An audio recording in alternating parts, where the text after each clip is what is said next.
Okay, welcome everybody. This is the Strategy Task Force Session 13, a special one. This is our first Congress and training session. So welcome everybody. We have, so this is a list. Oh, you know what? I forgot to put in the chat all these little documents that I'm going to be talking about, and I like to do that first. So let me go down here and find the documents for you so you can follow along. Give me a moment here. So we're going to do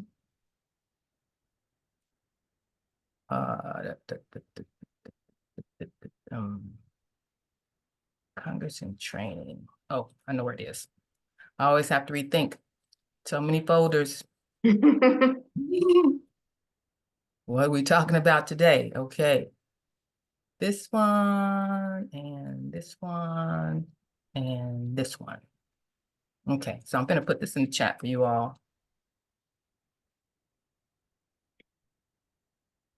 Okay, great.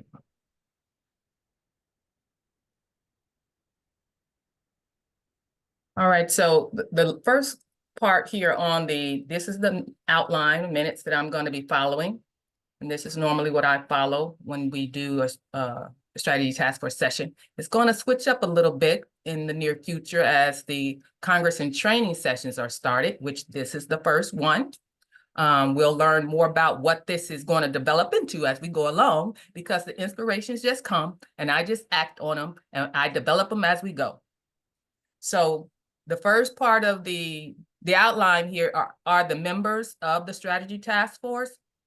Myself, Boyd, Bart, Rave, Richard, Karen, Barry, Emalee, and then the last three, Doug, Lavelle, and Marvin, they are in an advisory capacity, meaning they may not pop up, they may pop up at any meeting at any given time.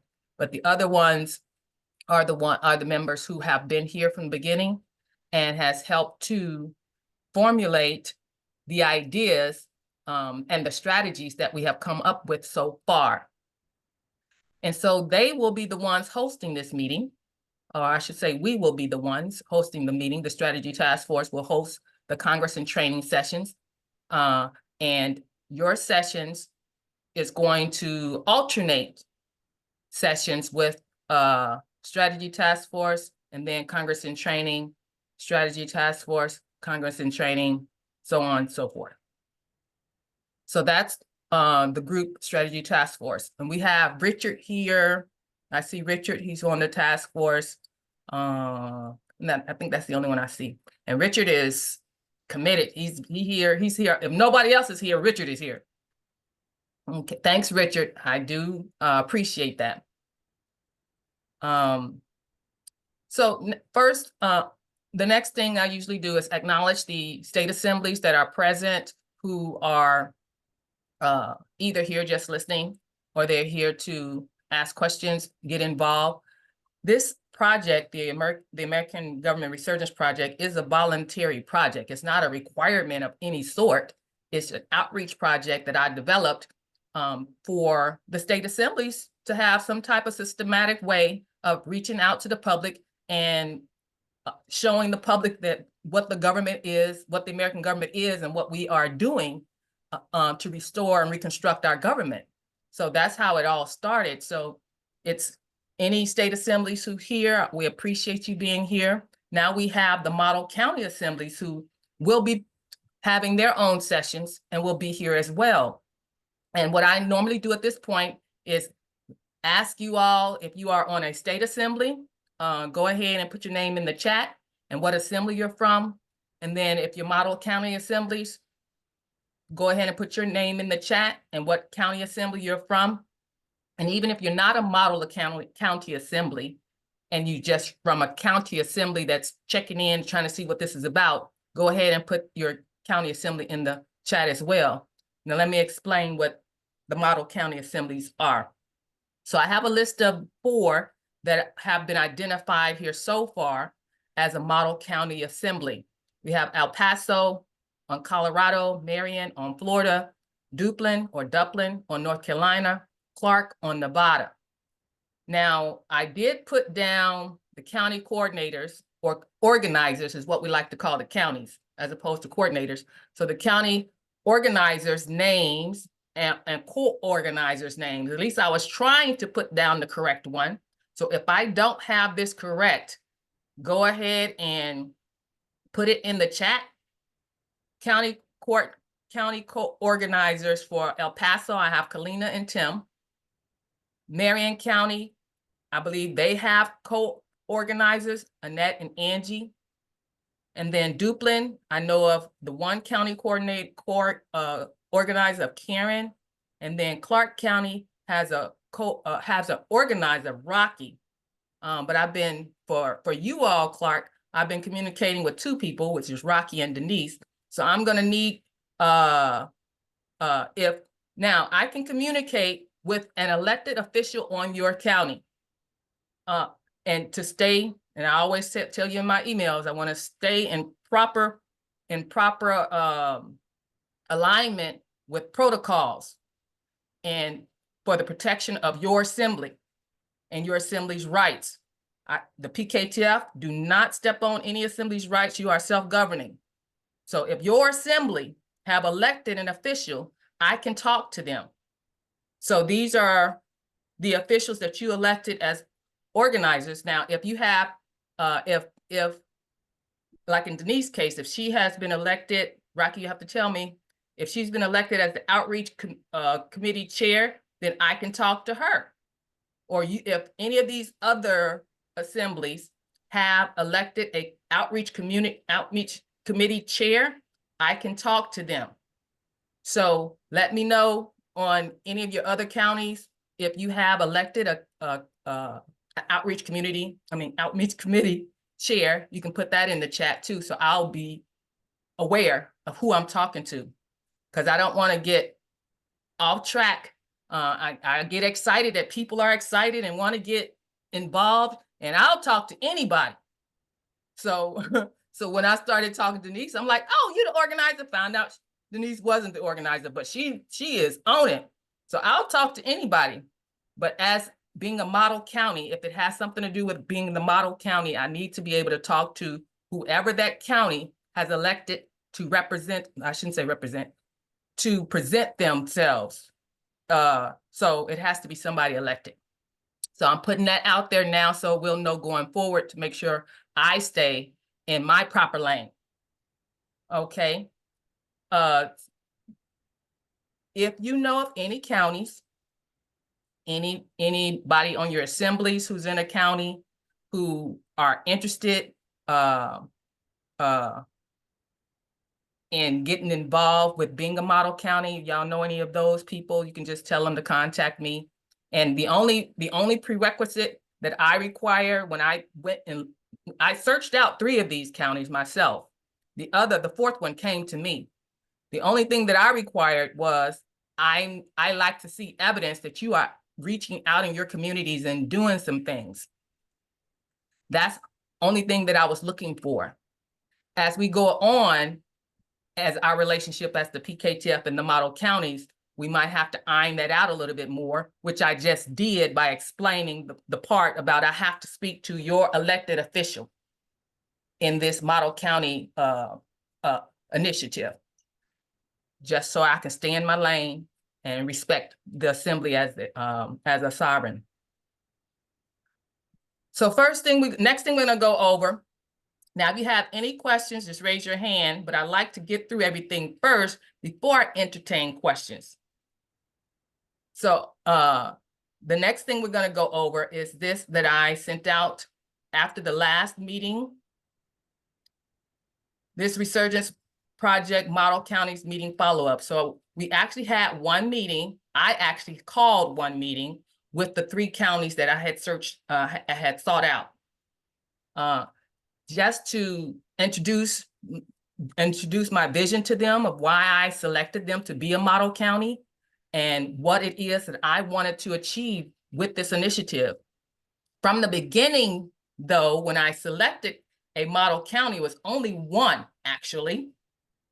I thought I was going to, at the beginning, have only one model county for the whole project. When Anna told me at the business meeting that we had with the fiduciary that there is a national state assembly and an international state assembly, I was not aware of that. That was new to me. And that put in my mind that this is bigger than I thought. The job is bigger than I thought that we had to take on. So I thought again and said, well, it would probably be better to have one model county per state. So that is my objective, to get one model county per state. So my purpose is I am organizing the county assemblies in the effort to reconstruct our union states on the soil jurisdiction to ultimately restore the United States, because the United States is our soil jurisdiction where the seat of our sovereigns are.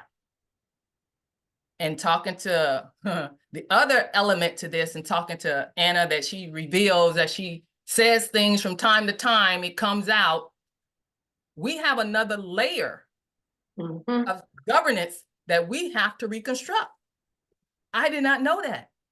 Well, I kind of knew it, but I didn't know it, because in my community where I'm from, and if you saw the videos that I've been putting together for the strategy task force, yes, you will know that I'm active in my community. So I know about townships and villages and cities. That is the grassroots of every town.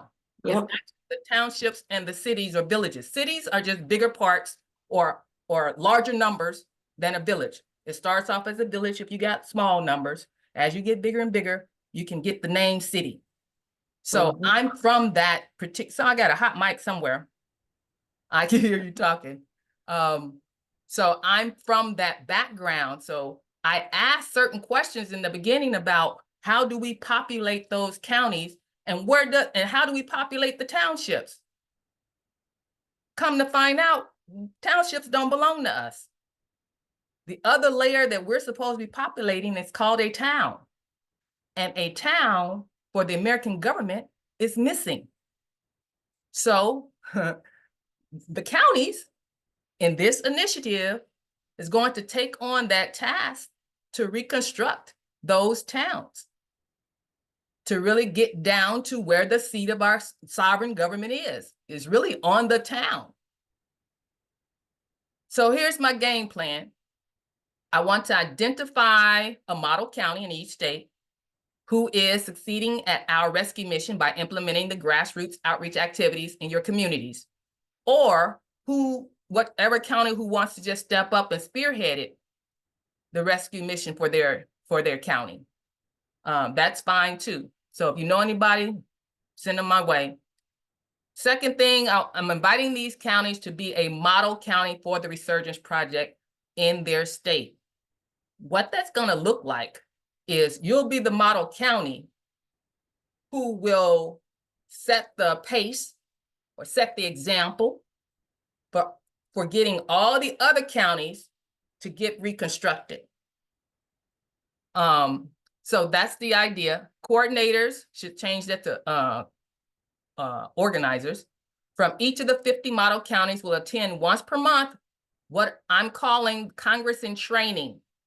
Now, as I mentioned before, your coordinator or your organizer can attend. Your outreach committee chair can attend. And for now, anybody else on your assembly can attend, unless we get to a point where we run out of numbers for Zoom. So anybody on your assembly can attend. Who I'm expecting to be here is your organizer and or your outreach committee chair. At these Congress and Training sessions, the county assemblies will. Why am I calling it Congress and Training sessions? I'm calling it Congress and Training sessions because I am connecting multiple counties all across the state.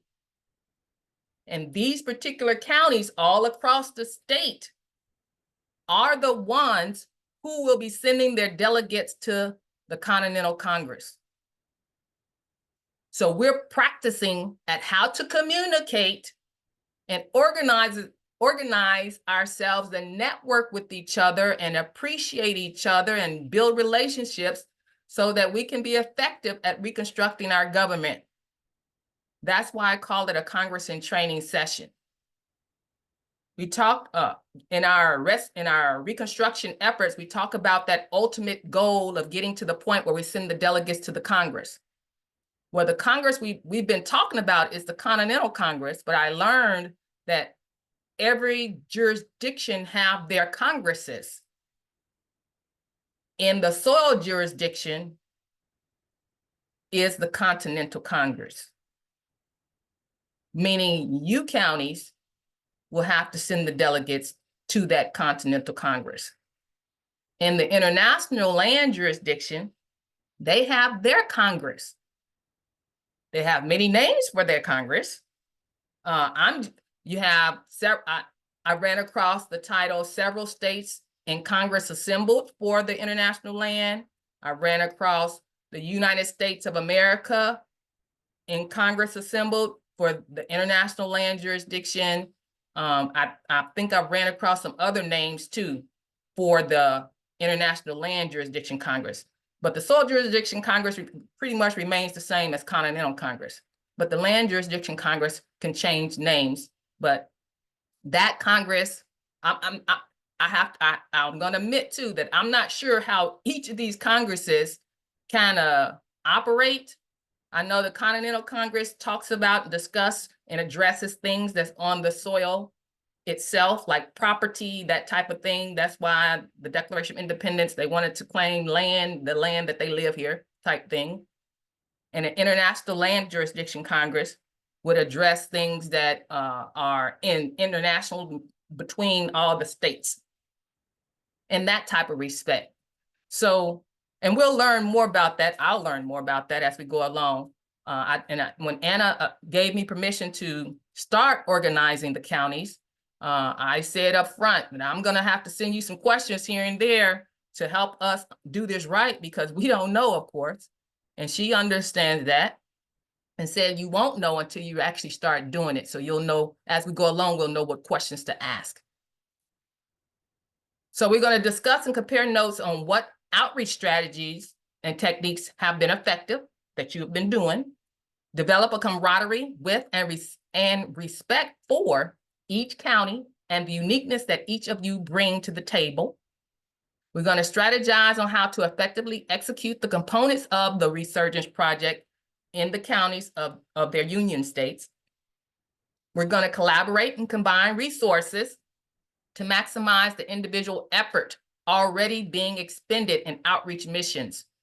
And this one was a big one for me because I see us working so hard at this reconstruction of our government. I just wish that we can pull together those resources more so that we can get ahead further, faster.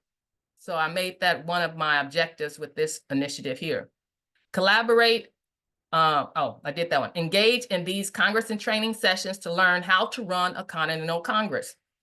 Develop a government body politic, your county assembly, with structures, operations, and public laws that have continuity and substantiveness across each county of its union state and across the United States soil jurisdiction government. One thing I recognize with the de facto being in control all these years, that the regular people appreciates continuity. If they did it in Alabama, they appreciate it being done the same way in Florida. I know we have little differences now, but as much continuity that we can agree to, I think it would be the better. But of course, we're sovereign, so you can make any laws that you want. It doesn't have to agree with the next county, but just be mindful of what we're dealing with. People appreciate not having to keep changing the way they have to conduct themselves when they go from one location to another location. It'll be easier on us to run our governments as well if we have some continuity between our public laws and our operations. develop, direct the organizing of and making the official public announcement of the establishment of the American self-governing body called the town for each of its township counterparts. And that's what I was referring to earlier.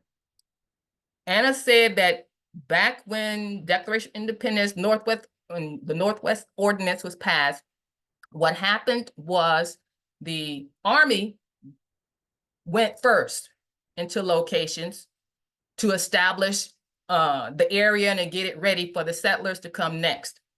So they created first the township. When the settlers moved in, it was their job and responsibility to construct their towns. The towns is a mirror to the townships. The towns are the American government. The townships are the territorial government. We don't have our towns. That's one, and I think that that will be the fundamental way for us to get recognized. Grassroots level, where all the towns become self-governing. But it's going to be the counties, since we're going backwards from state to county, that it's going to be on the shoulders of the counties to educate the townspeople on how to restore their self-governance. We'll have to figure all that out as we go. Now, we talked about in our meeting the indicators to be monitored that will determine the rate of your county's success. And these are the indicators that I see. Not only the rate of your county's success, but the probability of your county's success in reconstructing the county government. The things that's going to have to be monitored is the available funding you have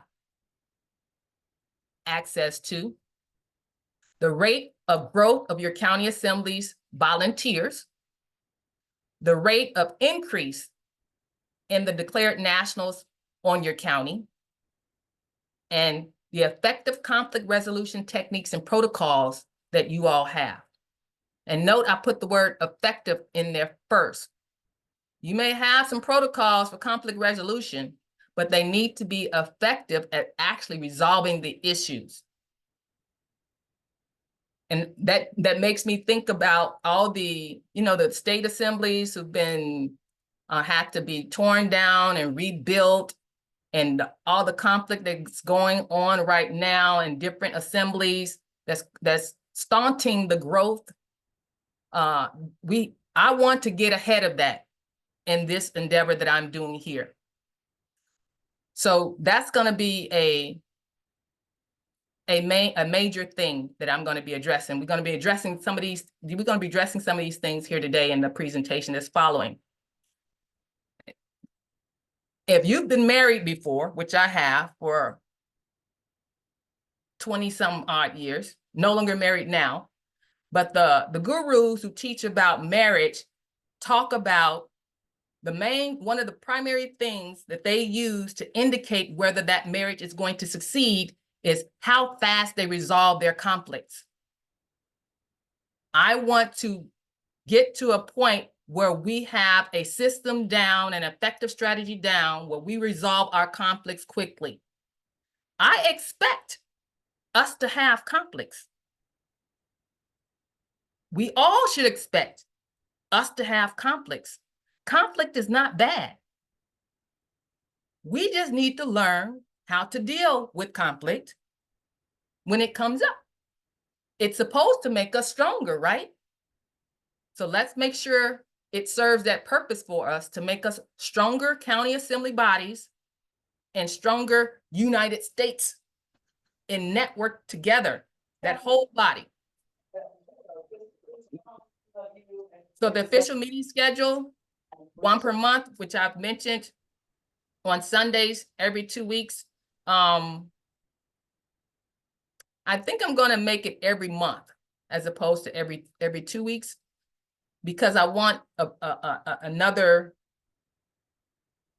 session in there. Wait a minute. I guess it turns out to be once a month. That's what it turns out to be, once a month. Now, that doesn't mean I'm not gonna have strategy task force meetings twice a month. I am having strategy task force meetings once a month for you strategy task force members who's listening to me say this. I mean, our strategy task force meetings will go on as usual every 2 weeks. Our strategy task force meetings will go on as usual every 2 weeks. Just one Sunday out of that month will be dedicated to the model counties and the Congress in training. That's what I'm trying to say. I hope I was clear with that.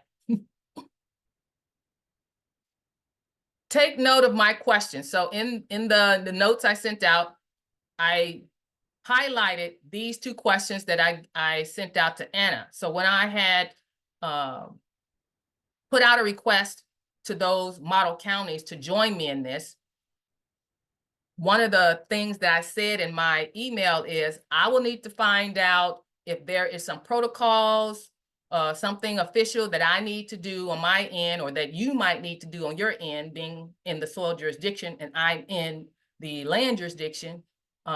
If there's something that we need to do officially so that we can stay in our lanes. That's one of the questions that I asked her. And then the other question that I asked her, and I showed them this chart that I created. I guess I should actually show you all too. I'll send it to you later. I sketched out a chart to show what the Union State Assembly structure is and the International State Assembly structure is from what I know so far. There is 2 separate state assemblies, the National State Assembly and the International State Assembly. So I graphed out how I thought that would look. And then I sent it over to Anna, say, hey, Anna, is this really what it actually looks like? So I sent her over those 2 questions. I haven't gotten an answer back yet. I did get an answer from Joe, though, for the first one. So I'm going to be going over that one a little bit here in the presentation here later. Then I had them, told them to go over these 3 videos. So all you model counties, if you haven't watched them already, go over Strategy Task Force Session 12 and that first business meeting with the fiduciary and the second business meeting to the fiduciary. Those meetings is where I asked her about, can I start organizing the counties, and asked her some of the questions of how the county organizing should go. Then I gave them their first assignment, which is now your first assignment if you wasn't here at that meeting. Map out your state with the number of recorded nationals on each county. And then this was the example Illinois gave us, thanks to Richard. So get your state map and then just put in whatever numbers that goes there in each of those counties. So that's what we have done. You all caught up now. That's what we did in our first meeting. So let's move on. Now we're going to move on to the presentation for today.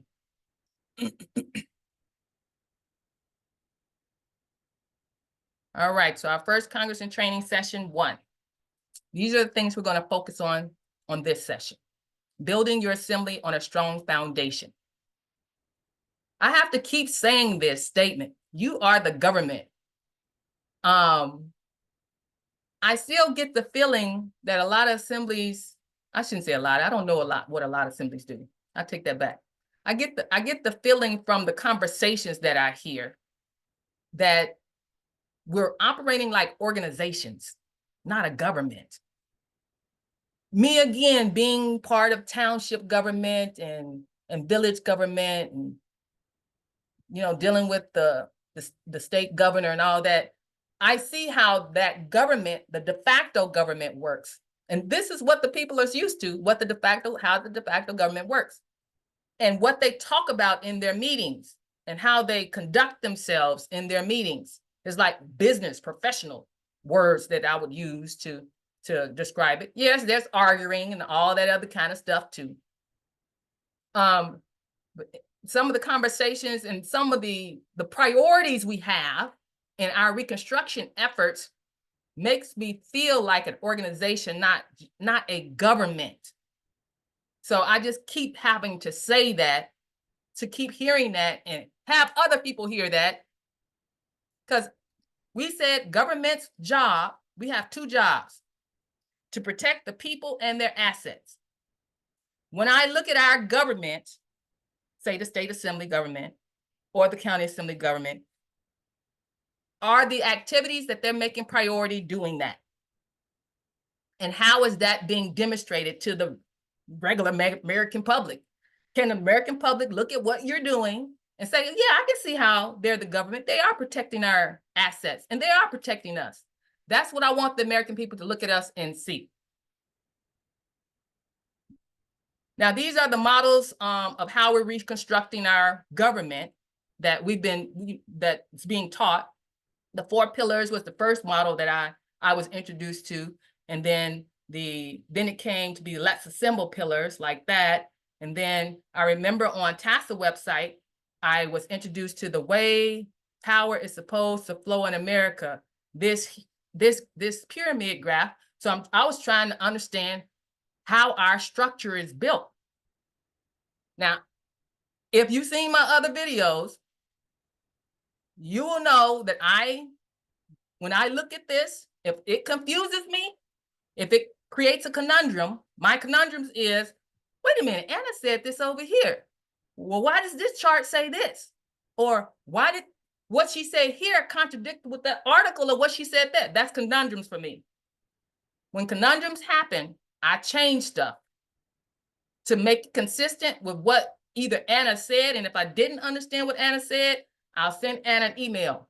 Conundrum, you said this here, then you said this here. What does that mean? That's what I'll send her. So these charts right here, I found issues with. So I'm going to be changing some things as we go. Heads up. Yes, I'll get it verified. I may not get it verified before I change it, but I'll let you know that I'm thinking about changing this because it's creating a conundrum. And I'm going to give you an example. You see this chart, de jure land government. When I saw this chart the first time, I'm like, and I saw that townships, and I'm familiar with townships. I'm like, and this what prompted my question to Anna in the video that you will see. I was like, townships? Is that really part of us? Because I deal with townships. Then I saw the word ships. I said, Anna said that anytime we see ships, it's territorial. Then I said, okay, well, I don't know. And then they got city over here. Now I know city is municipal, so I don't know why that's there. These are the things that goes through my mind when I look at this, look at these tools and stuff we have, the resources. Then I saw states, and it said Washington State. And I said to myself, I thought Anna said the state is the trust. When you use Washington State trust, that's talking about the trust, not the state, the sovereign state. I'm like, okay, well, you know, this is what I did. So I redid it. So this is what I came out. And I said, learning from our models. So I take whatever I'm learning and try to compile it into consistent language, consistent message. So I came up with the flow of power starts with the people. Even the word people.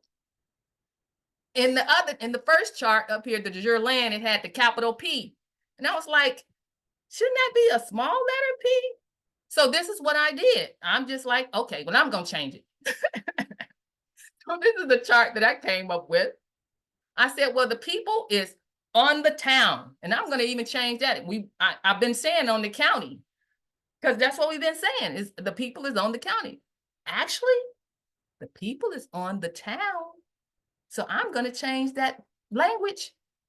So, and it's de jure government. We can't say de jure land government because we have land and soil. So I know that would be confusing. So I just took the land out and said de jure government, because now I'm including the soil when I put the lowercase p, and it's not just land. So people, and then I said towns instead of the townships or parishes. But I said as in township or city, so that we will know, whoever's looking at this, and myself will know that the town is a mirror to the township or the city. So I put that in there, and you see town of Pembroke. If you saw my videos, when I asked her the question, how do we reconstruct the county, the townships, and all that? Does it come automatically? The description she gave me, she said, well, you should have a town of Pembroke. That's where I actually live. And then Kankakee County. That's what American government structure is. So that's why I put it there. Town of Pembroke as an example. Then the counties is King County. Well, I didn't put Kankakee County. I just kept it with what it was, King County. Then the states, I put Washington and took the word state out. And then as this other part that was up in here just really confused me. The Federation of States, the American States Assemblies, the States of States, Confederation of States. I was like, well, I know who the American States Assemblies is, but it doesn't have a name. I mean, not in our American government. The Federation of States has a name. So I'm going to keep that. So, yep, I told myself I'm going to keep the Federation of States. Then the States of States and the Confederation of States, isn't it the same thing? I think that was the same thing, because then after that, you had the Federal Republic. So the States of States was the Confederation of States, because that's the Confederation of States of States. So I said, okay, let me just put one right there, because that's the same thing. Then the Federal Republic, okay, I understood that. And then the territorial and municipal subcontractors. So, okay, now this makes more sense to me now. And this is how I'm going to be changing stuff. If it comes up with a conundrum and it's not consistent, or the language needs to be changed, I'm going to tell you why I changed it. And this is what I changed it to. And if you all know that if you know I'm wrong, and I'll tell you this too, please correct me. I'll try to get some answers from Anna, but sometimes I just told you I've been waiting, I don't know how long, for her to answer those other 2 questions I had. Maybe you might get some answers. If you get on the coordinator training call and you get to ask a question, you can ask these questions. Hey, Louise said this. Is this true? Go ahead and ask her for me, and then you can tell me. Okay, so then when we got to this part about Federation of States is delegated, Confederation of States is delegated, Federal Republic is delegated. I'm like, are they really delegated? Is that the right language? So I said, well, Federation of States, yes, delegated. Confederation of States, yeah, we said it was delegated. Federal Republic, no, I don't want to use delegated for them. Why? Because they were employed under a constitution. A constitution is a contract. So I changed it to employees and left the Confederation of States to be delegated authority. And then the territorial municipal subcontractors, they're employees. I'm not using delegated, even though to some degree I do understand that they have delegated powers, because she used the term delegated powers to do their delegated services. I understand that.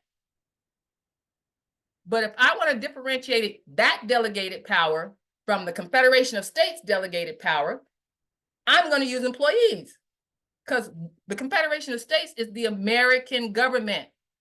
The Federal Republic is the federal government. Remember that chart? We got the 3 American government instrumentalities up here and the 3 federal government instrumentalities at the bottom. I have to separate those powers and try to define what actually I'm looking at. So this is a chart that I'll be using, and that makes more sense to me.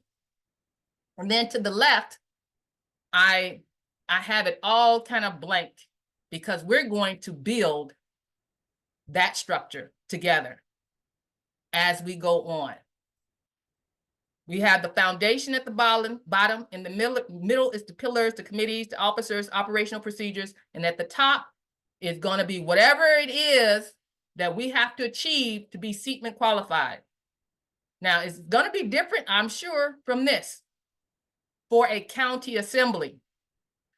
And I know it's going to be different because if you go back and look at the video, business meeting with the fiduciary, or was it that video? It might have been another video where Anna says, well, the county assemblies don't have a militia pillar per se. I'm like, well, I thought we were supposed to be developing the same thing on the state as the same on the county, the 4 pillars. But she said, the county assemblies don't have a militia pillar per se. They have a militia unit. And she goes on to talk about this. I'm like, okay, don't have a pillar. That takes out one of those pillars. Then she says she wanted to make something else clear. No, I think I asked her, so do they have a business pillar? And she says, well, they don't have an international business pillar because they're in a different jurisdiction, but they do have business, and if they have something to international business to get done, then they have to go to their international state assembly to put in a request to them. And she says that the soil jurisdiction county assemblies do not do contracts. Okay, so you don't have a business pillar either. No international business pillar. You just take care of business. She said you can make agreements, but no contracts. So we'll have to understand what that looks like. So I'm thinking I'm going to change what this image, our learning models, look like for the international state assemblies. But we're going to figure that out as we go. And the first part, to the foundation, are the things I'm going to go over right now. Some of these ideas that I think is critical to starting to build the county assembly so that you don't have to fall apart and rebuild again and all that kind of thing that the state assemblies are suffering through right now. I'm just trying to go approach it a different way to see if I can learn from the mistakes, okay? These are the 4 things that I want us to put in the foundational bricks. 1, our public presence. Well, this is not in order of importance. It's just here.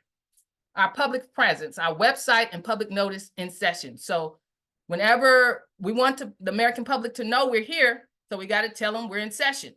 And if you want to be seen as legitimate, you have to have a website. That is your public presence. So that's one thing we're going to make sure all assemblies have, all the model counties is going to have a website.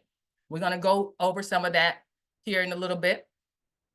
The second thing, conflict resolution.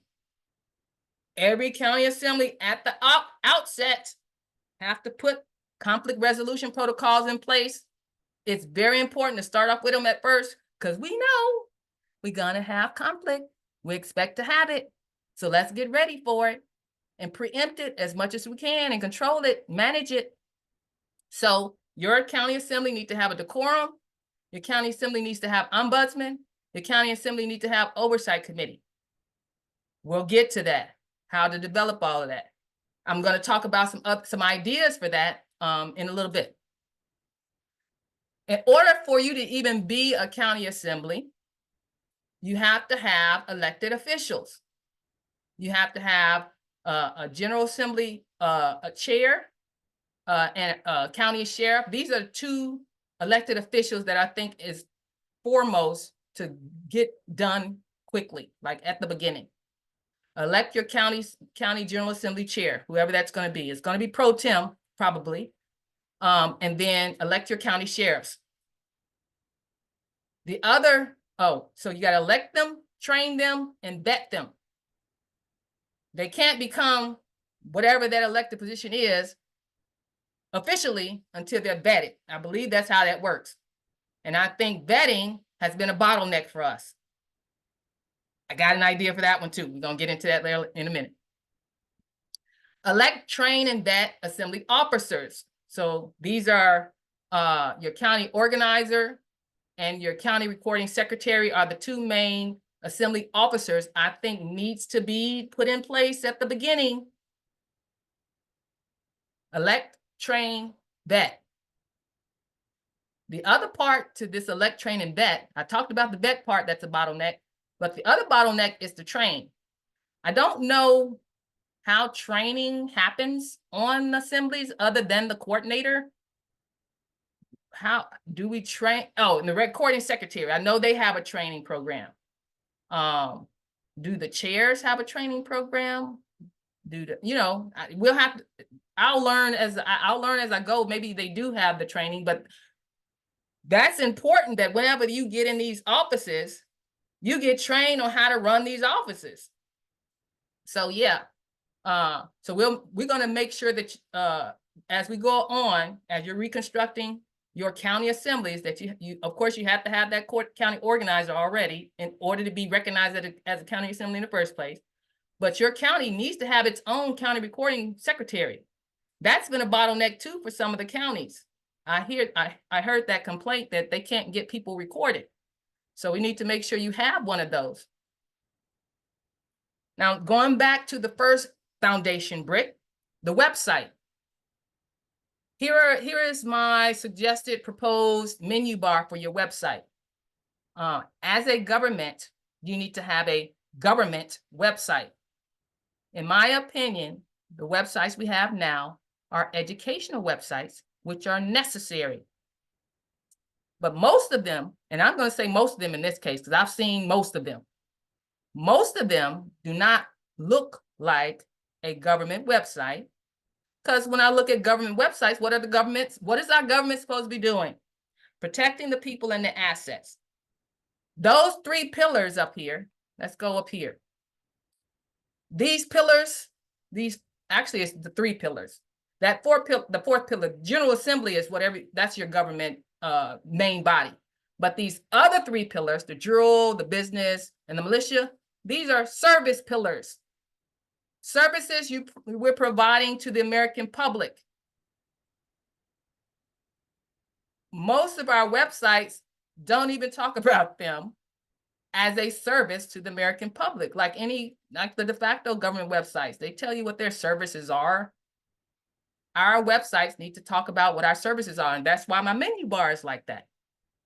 This being a county assembly website, you can see I have General Assembly and Jural Assembly together, because I know those 2 pillars, I'm pretty sure the county has a Jural Assembly. I'm pretty sure, but you can correct me if I'm wrong. General Assembly and Jural Assembly, that goes together. Makes sense to me. I think I heard, and you all can correct me if I'm wrong in this, I think I heard Anna say that our Supreme Court is on the county. That's why I have County Supreme Court. And that's what I would want to call our court, County Supreme Court. The American public familiar with that language. If they see Supreme Court, that's going to start them thinking, what do you mean Supreme Court? It's at the federal level. No, it's not. Not in the American government. So we get to have those conversations and re-educate them, right? We have to have a place to report crime. Then I have county business.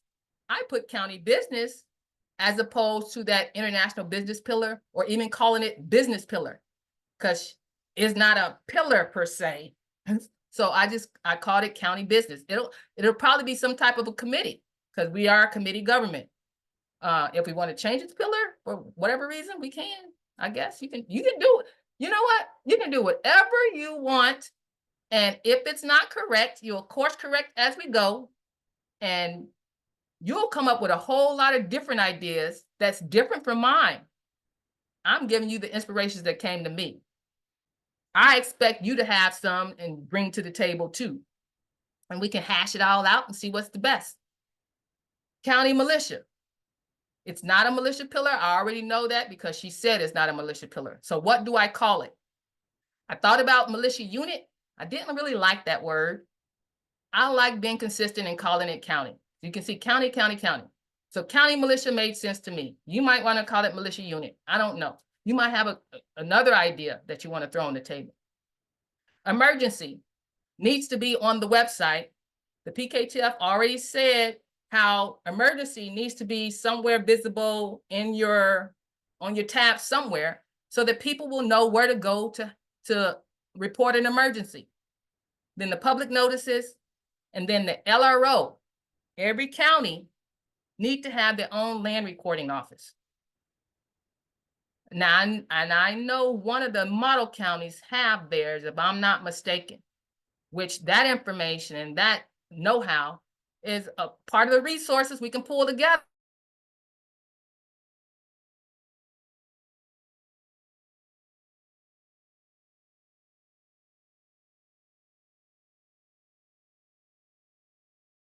And get things done, because these are the major important things or titles that I thought is important to have on a county government website.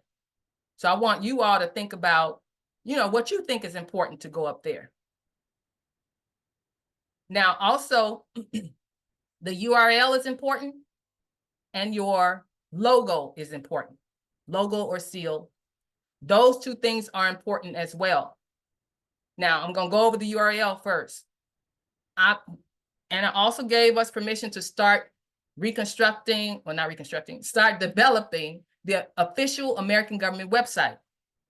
On the official American government website, I think I came up with the perfect URL. And it's right here, the UnitedStates.gov.land. I think that's perfect. Why do I think it's perfect?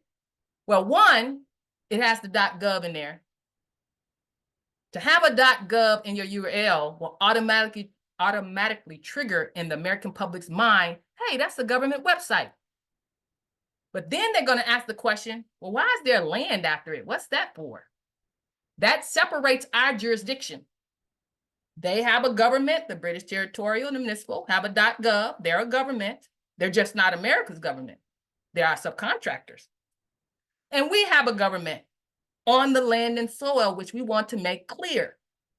Now, if it had a .soil, I would have used that for the county, but we don't have that option when you go to GoDaddy or somewhere. You're not going to get .soil. And the United States is the sovereign government. So that's why I use the United States as opposed to American government. American government sounds, we use American government a lot, but is the public going to know how the American government is different from the federal government? Because, yeah, I wanted them to know the United States is us, not them, when they see that. So that's the one I'm leaning toward, is the United States.gov.land. So if we're going to be, if we're leaning toward that, I thought, well, for the counties, what would be a good URL for the counties? I'm using El Paso, Colorado for this example. El Paso County Gov.land. I'm using that word gov, you know why? Using that word will trigger in their minds immediately that we are governments. Remember my first statement, you are a government. I should not see .org. I'm sorry. I'm not trying to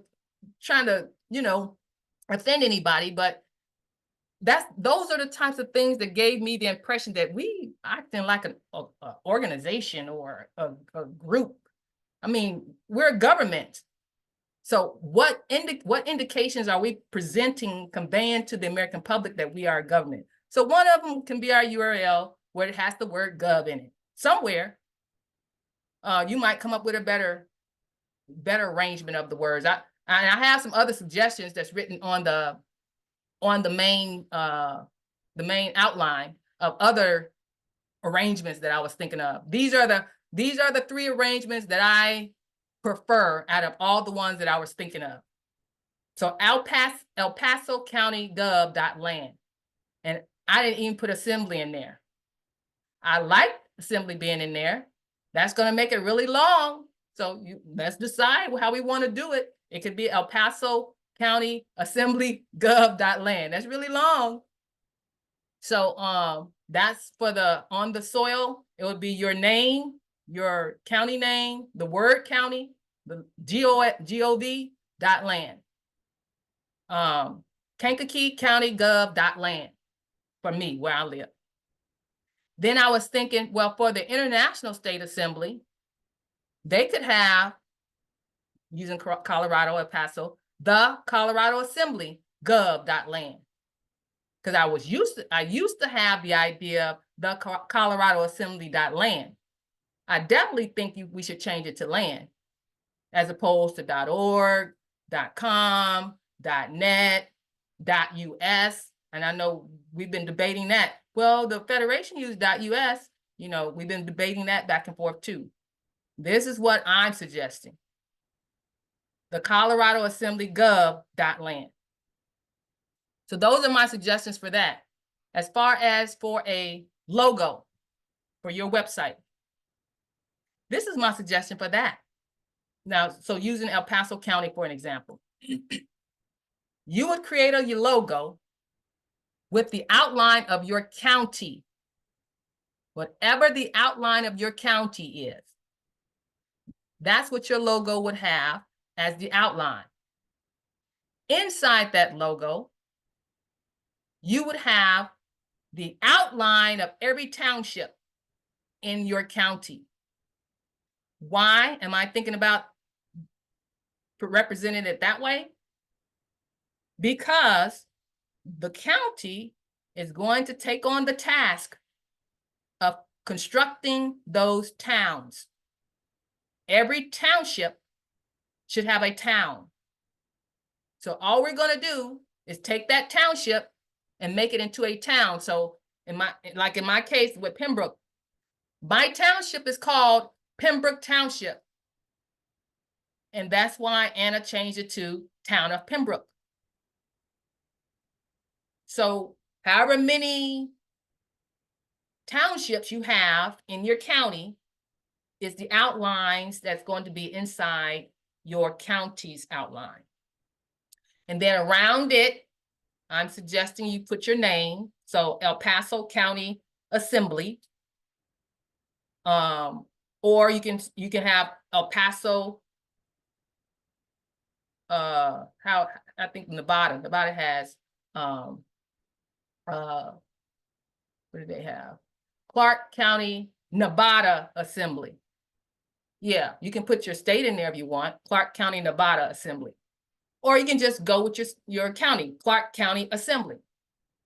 So depends on how many words you want to put around there. And then it will be important to put your jurisdiction in your seal. You are the soil jurisdiction. You're not the land jurisdiction. You're not the land and soil jurisdiction. You are the soil jurisdiction. So you can put that in your logo. So El Paso County or El Paso, Colorado County and County Assembly. Yes, put Assembly. I would put Assembly in your logo. And then soil jurisdiction. So those two things for the website is what I want you all to take back to your assemblies to think about. How will your website look? And what kind of seal you want to come up with? And if you have a better idea, bring it to the table. Now I'm going to go into the last part of this presentation. We're going to go in here and talk about the two problems that we are facing that I've heard from the model counties. There's two challenges that we're facing. And we're going to talk about that. One is the conflict that's going on. And the other one is the vetting that's not going on, that should be going on. Okay. So here's my idea. And when we get to the discussion part, you're going to tell me what you think. So for my conflict resolution idea. Now, I came up with this idea thinking that we are peacekeepers. We all say that we are the peacekeepers, right? Every state national, you're self-governing. So what is a peacekeeper? One who self-governs, learned in self-mastery, one who commits to keep his own behavior under control at all times. That's what self-governing is. That's what self-mastery it is. It makes me think about karate masters and things. That's what they're practicing, self-mastery, yourself. So that's what a peacekeeper is. So that's what every American state national need to learn how to do is self-mastery, self-governance. And being the model counties, you coordinator, the organizers and those outreach committee chairs, you're gonna set the example. Because in this initiative, I'm calling it Ombuds Initiative. I'm proposing an ombuds initiative to facilitate the development of this attribute and every elected public official, because we got the public officials and every elected assembly officer. Coordinators and committee chairs are assembly officers, I believe. And then the public officials would be like sheriffs, those coroners, those type of public officials like that. Well, I shouldn't say assembly chairs. I said committee chairs is an officer, but a general assembly chair is a public official. Public official in my mind is somebody you put on that ballot where the American people got to vote on you. That's a elected public official. That's the difference that I'm making here. But you both hold leadership in your assembly. So you need to set the example. So this ombuds initiative is focused on those officials. And this is how it goes. So in talking to my model counties, I heard the conflict that they talk about that's going on either on their county assemblies or between them and their state assemblies. We have to address that and see how we can resolve that conflict. So I'm asking that the model counties pilot this initiative. We can see if it works. We can see if we can tweak it as we go and see if we want to make it something more permanent to the Resurgence Project. And I'm calling it the Resurgence Project's Ombuds Initiative for Building Strong Assemblies. And this is how I'm envisioning it. So I would create an ombudsman email address, ombudsservice@proton.me. Only I and Joe will have administrative privileges to change the password to it. And we'll do it randomly for security reasons. I'll ask Deborah Ann, who I invited here to be today, to put out a call to those that's on the International Ombudsman think tank for people who would like to volunteer to serve on a 6-month term as an ombudsman intern. I just call it ombudsman intern. We can call it anything we want, but I do want to limit it to 6 months. No long-term commitments. Deborah Ann will provide that list of those people who volunteered to Joe and myself. So Joe and myself will go into this email, ombudsservice@proton.me. We will monitor it daily. We'll go in there to look and see if we have an email in there that says request for service. Who's requesting service? County organizers, outreach committee chairs, any head person, leader, sheriff, any head person, leadership person, public official, or assembly officer, anyone elected may be asking requests for service. But this is only for the model counties because we have to pilot. That's why it's called a pilot. We have to see how this works. So only for 4 counties, this is who I'm asking to pilot this. Okay, so I was sending an email from the PKTF, our official PKTF.us email address to 3 ombudsman interns. So when I go in there or Joe goes in there and see a request, we're gonna send a request out to whoever's on the list that Deborah Ann gave us. We're gonna pick at least 3 people for 1 request. Because I want at least 3 people to give their recommendation to this one person. So this one person will have what they call the enough counsel to know what to do in the situation. So, but when we go in there, neither Joe or I will open up any of the emails. All we're looking for is a subject line that says ombuds service request or request for service. Well, I'll see how I'm going to call it. But we're just looking to see if we get some other emails in there that don't say that, we're not opening it. So I mean, you can send stuff there. We're not going to be reading these emails, so don't send nothing else in this ombuds service at proton.me. So we're going to look for that line. Okay. We're going to send, what we will do is log in every day to read the subject lines. If we see the subject line that says ombuds service request, we make a written record of it. Joe or I will write down the date and time we saw it, and then we'll send off a request for service to 3 people on the list that Deborah Ann gave us. In our email to them, all we will have in the email that we is all that we have in the email is the email address of the email we saw in there and a login for them to go in there and look for that email address and read whatever that email says. They're going to be looking ombuds service requests and that email address, because you know what your emails look like. You have on the left, you have your email address. Then on the right, you have the subject line. So when that ombuds intern logs in, they're going to look for whatever email that Joe or I gave them. And then they're going to see it says ombuds service request. They're going to click it and open it. When they do that, they're going to write a written record down, the email address they opened, the date, the time, and send off.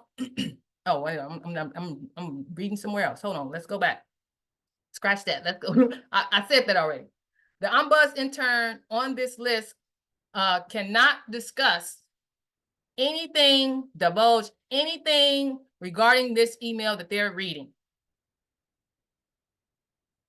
During this 6-month internship period, they talk to no one about this except Deborah Ann on a need-to-know basis, meaning, is there something life-threatening they saw in this email?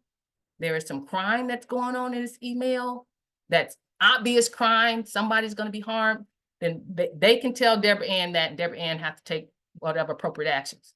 But other than that, this intern don't tell anybody anything of what they read in this email. They can open, they can actually open any and all the emails in the portal and choose which one they want to answer. Up to 3.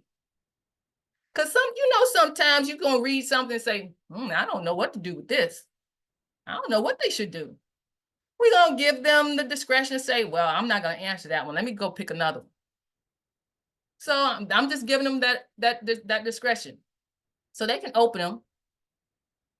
So in this sense, the ombuds intern will give or advise on step-by-step how this assembly official should handle this conflict to resolve it. They're just going to read it. Okay. All right. All right. I'm going to write down what I recommend you do step by step. Okay. And then they're going to send that off to whoever the person is. Now, for the submitter, your request that you are sending to this portal. So meaning the submitter is the assembly chair or the sheriff or whoever. That's the submitter. In your request, you are going to explain what your conflict is. The objective and the intent of this process is for you to learn self-governance and self-control to take the responsibility for yourself of resolving your issues. That's where self-governance starts, right? So we have to start with us first.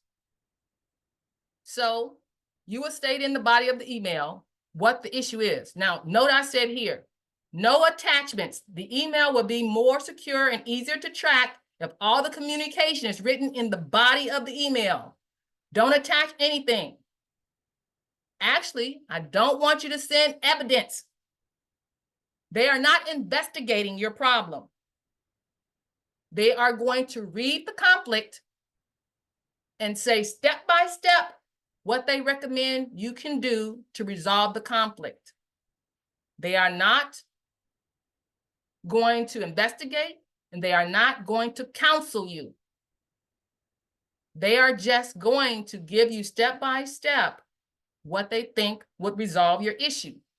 If you don't understand their steps, you can go back and forth asking questions. What do you mean by this? Well, what does that look like? What you mean?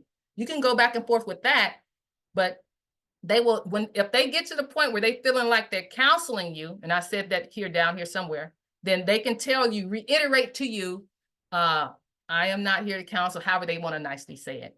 But these are the steps. Do you understand the steps? Okay. In your email, at the top, you're going to say, how do I resolve this? And I want you to use that language so that you will be in the frame of mind to know that you are responsible for resolving this and you're asking for counsel. They're not going to counsel you, but they're going to give you the step-by-step recommendations of what they think you can do. In your email, I want you to explain your conflict, but use discrete terms. Of course, your name, I said yourself, call yourself I, but no other names is in this email. Discrete terms, transgressor one, because they transgress you. You claiming that they transgress you. And I want you to use the language you mean. You mean they transgress you or trespass. Whatever word, they damage you. I don't know what word you want to use. But I know there's some emotion in here.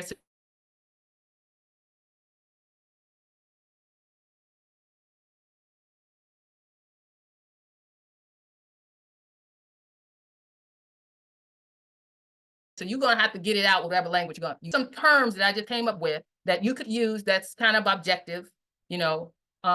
Location one, location two. Do not reveal your location. I'm sure you understand why I put these parameters on it. We want it to be as confidential as possible. We don't need to know names of people. We don't need to know your locations. What they need to know is times and dates in chronological order so they can understand and see what's happening in these interactions.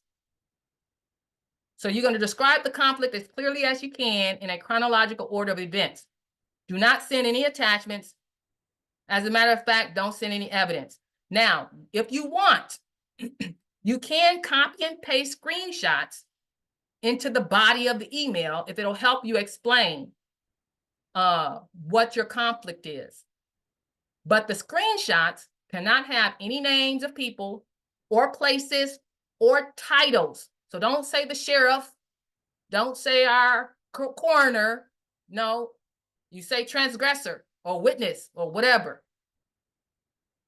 That kind of identifying information, if it's in the screenshot, you have to redact it, put black over it. So if you want to show us the screenshot, make sure you black over people's names or offices. The screenshot needs to have a date and a time to make it easier for this Ombuds intern to follow the course of events of what you're talking about. Now, the Ombuds intern, now what they're going to do, they're going to log in, they're going to find up to 3 complaints. You don't have to answer 3 complaints, but we're just asking, you know, give as much counsel as you can. 1 to 3 complaints, because you might run across some stuff that you like, I don't want to deal with this one. No, I don't know what they should do. Okay. So yeah, we're going to leave it to your discretion. Up to 3 complaints to which you want to provide proposed steps to the resolution. So when you find your complaint, you're going to send an email to Deborah Ann. You're going to CC me and CC Joe that you've opened up a complaint that you are, and I call it opened up a case. I don't like the word case, but whatever you want to call it, you opened up the email. And you're going to tell her you opened up the email. You're going to say the email address that you're using. You're going to say that you're responding to and the date and time that you opened that email up to service it. That's what you're going to log when you decide you're going to do this case, and you're going to send it to Deborah Ann. That's all you're going to say in this email. Now, I'm trying to also minimize all of the words. I don't want, you know, we want to be able to quickly read this, be done. We're not trying to put a lot of activity or responsibilities on everybody's plate. So you will have to log it when you start servicing that email and send it off to Deborah Ann and CC me and Joe, Deborah Ann will track how many interns is handling each complaint. Preferably, we want at least 3 responses for from 3 separate ombuds interns to go to this one person. You, the assembly officer, you're going to reply back within 24 to 72 hours with any questions that you might need for clarification when they send you their step-by-step resolution. You're going to ask them, well, you know, if you didn't understand something, within 24 to 72 hours, communicate with the Buzz intern that you didn't understand their steps and try to get clarification. Here's where I say they're not counselors and everything. You can communicate, I'm gonna start right here, skip some of this stuff. You can communicate like this back and forth with any of the 3 Ombuds interns until you fully understand the proposed steps. The assembly officer will work to resolve his or her conflict. So after you get enough counsel, hopefully you'll get 3 people to tell you some steps.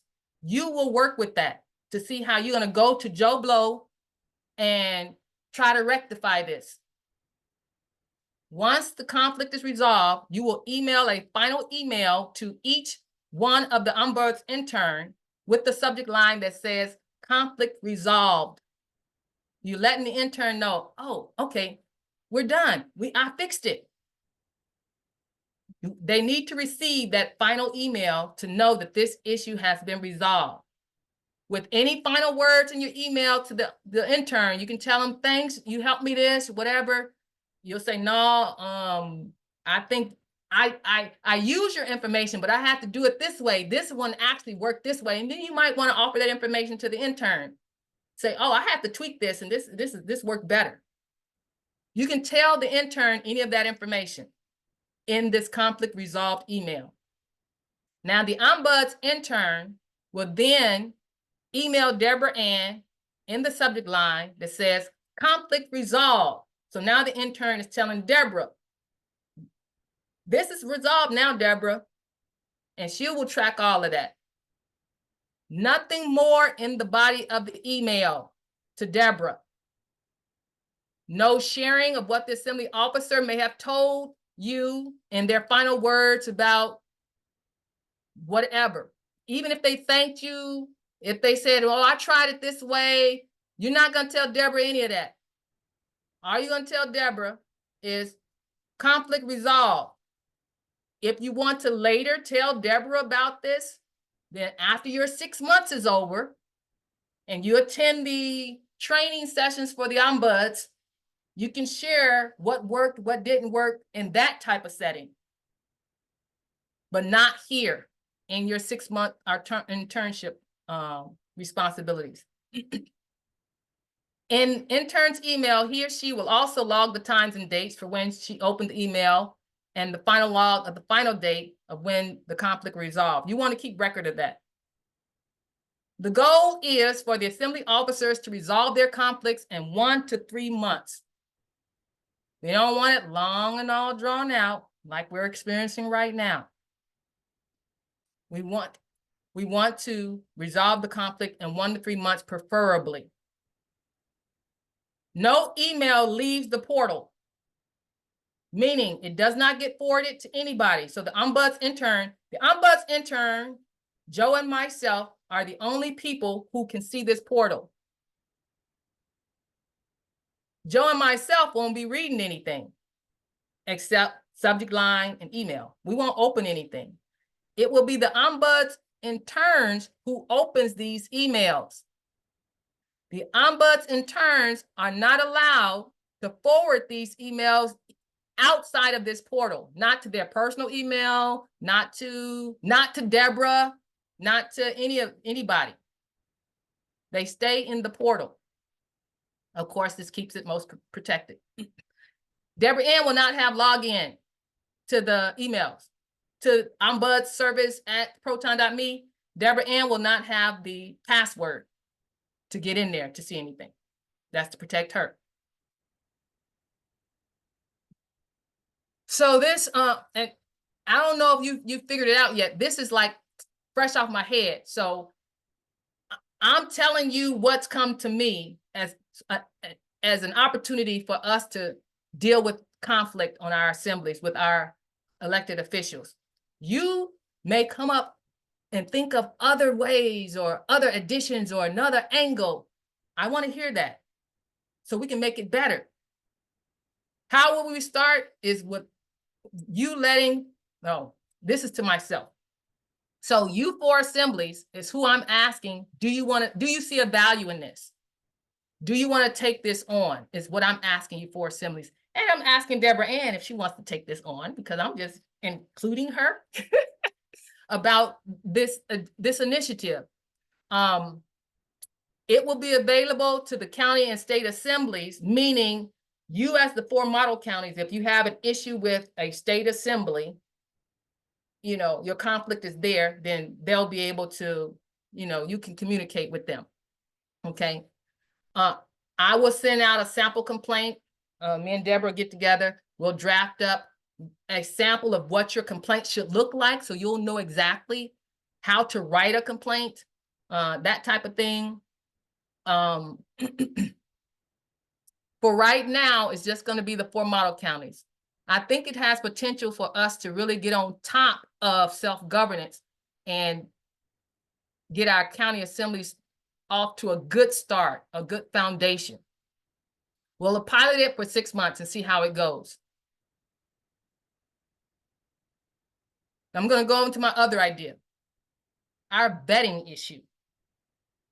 Okay, so this is another pilot opportunity for you four model counties and any other model county that comes along the way within the next week or so. Have the model county ask their assemblies if any volunteers wants to step up to serve for 6 months. That's my magic number. No long-term commitments. For 6 months, you want to step up to serve for as a Continental Marshal Service or Peacekeeping Task Force. I'm not sure which one we're going to be using there. As a vetting intern. Now, this was an idea that the PKTF came up with a while ago as creating a Continental Marshal interns service to help with the vetting because we're behind on the vetting. So you four model counties and whatever other ones come, can you ask your assembly, does anyone want to step up for 6 months to be a intern for vetting purposes only? But you'll serve with the Continental Marshal or you'll serve with the Peacekeeping Task Force. I'm not sure which one. You will be tasked with receiving hands-on training in vetting for both the state and county assemblies. This is an opportunity for model counties to help the Federation solve our vetting bottleneck. So which means you four model county volunteers will be vetting anybody that the Continental Marshals have to, or the Peacekeeping Task Force have to vet, not just your assembly. That's what the intern will be responsible for. You get hands-on training on how to vet, and then you will be vetting and helping out the Continental Marshal for the 6 months. The model counties will submit to me a list of the elected officers on the county who have not been vetted. So you four counties, give me a list of who has not been vetted and who wants to serve in a position, but they haven't been vetted yet. Or you think that the vetting that they did is not done properly. Put them on the list. We'll find out. You'll give that list to us. And we'll provide it to whoever. If it's the Continental Marshals, we'll give it to the Continental Marshals. If it's going to be us, we'll take the list. The goal is to have this man or woman vetted within 1 to 3 months. That's my magic number. I don't think these things should be going off on and on. See, because I think we are a government and that's how my mind goes, I think, who's going to be paying for this? You know, if your government takes so long to do stuff, you're paying for that. If you put 5, 6 people on one project and it still ain't done and it's 7 months down the road, you're paying for that. We need to get stuff done and not take forever and have it done right the first time so we don't have to send somebody back out to redo the job. So that's how I'm thinking. We are a government. And the American public is going to be asking you the same thing. You know, why is it taking so long? You know, that's how I be thinking. After 6 months, now this is a plus for you, County Assembly. After 6 months, the intern will be trained to serve as a vetting committee chair for your county assembly. They relinquish their responsibility for that 6 months intern, but now they're qualified, equipped, and ready to serve your county as a vetting assembly chair, vetting committee chair. And every county needs it. That's my idea for that one. All right. So that is the end of my presentation for today. And now I'm going to open the floor up to questions because I know I've been talking for at least an hour. And I know usually my strategy task force sessions are supposed to last for an hour and a half. I'm going to be here as long as you want to be here for this particular session. Now, my other strategy task force sessions, we're going to be an hour and a half. But for Congress and training, I'm going to be here as long as you want me to be here. So I'm opening up the floor for your questions.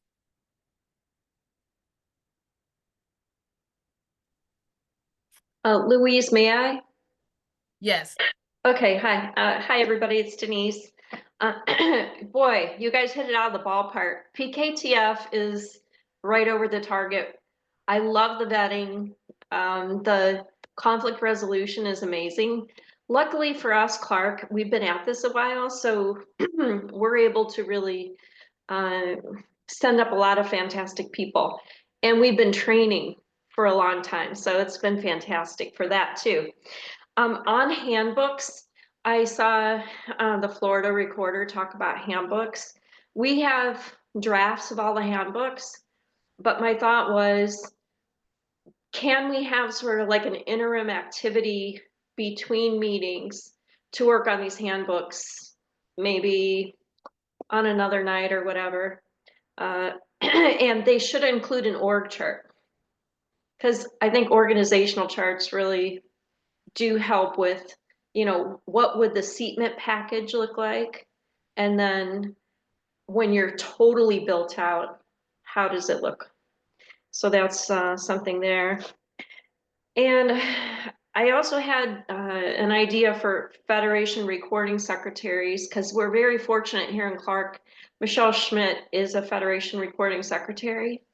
And maybe we deploy Michelle as she can to help and work with the recording secretary situation that you came up with. The last thing is I have some confusion because Lisa, the speaker on Ohio, said that Congress can only come in through the Business International Assembly pillar. And you're proposing, you know, basically two different Congresses. So how is that kind of playing out? Because that's part of our conflict, is that, you know, there's not clear, concise tracks for that. So, and lastly, I'll leave everybody. We have been really going back to, like, almost every day. Anna wrote an article, All the Gossips. And All the Gossips has a clear outline for everything. So until we get the handbooks going, any coordinator on any state in any county or city can go to that one particular article, and it addresses basically all the problems. I yield. Thank you. You said Denise is your name? Yes. Okay, thanks. So as far as the Congresses, I want you to go to, I was thinking about going to it now. I may not be as quickly as to get into it now, but go to Anna von Reich's articles. Just research the term Congress. Okay. You're gonna see there's so many Congresses. Now, and so to differentiate the ones, Continental Congress and International Land, you'll see that they have separate Congresses. Okay. Even our Okay. British territorial and our municipal have separate Congresses. We don't know that, but because they don't present themselves as having a separate Congress, but they have their own Congresses. Mm-hmm. So research that, and you'll see all the confusion there yourself. I love it. Thank you. All right. Annette?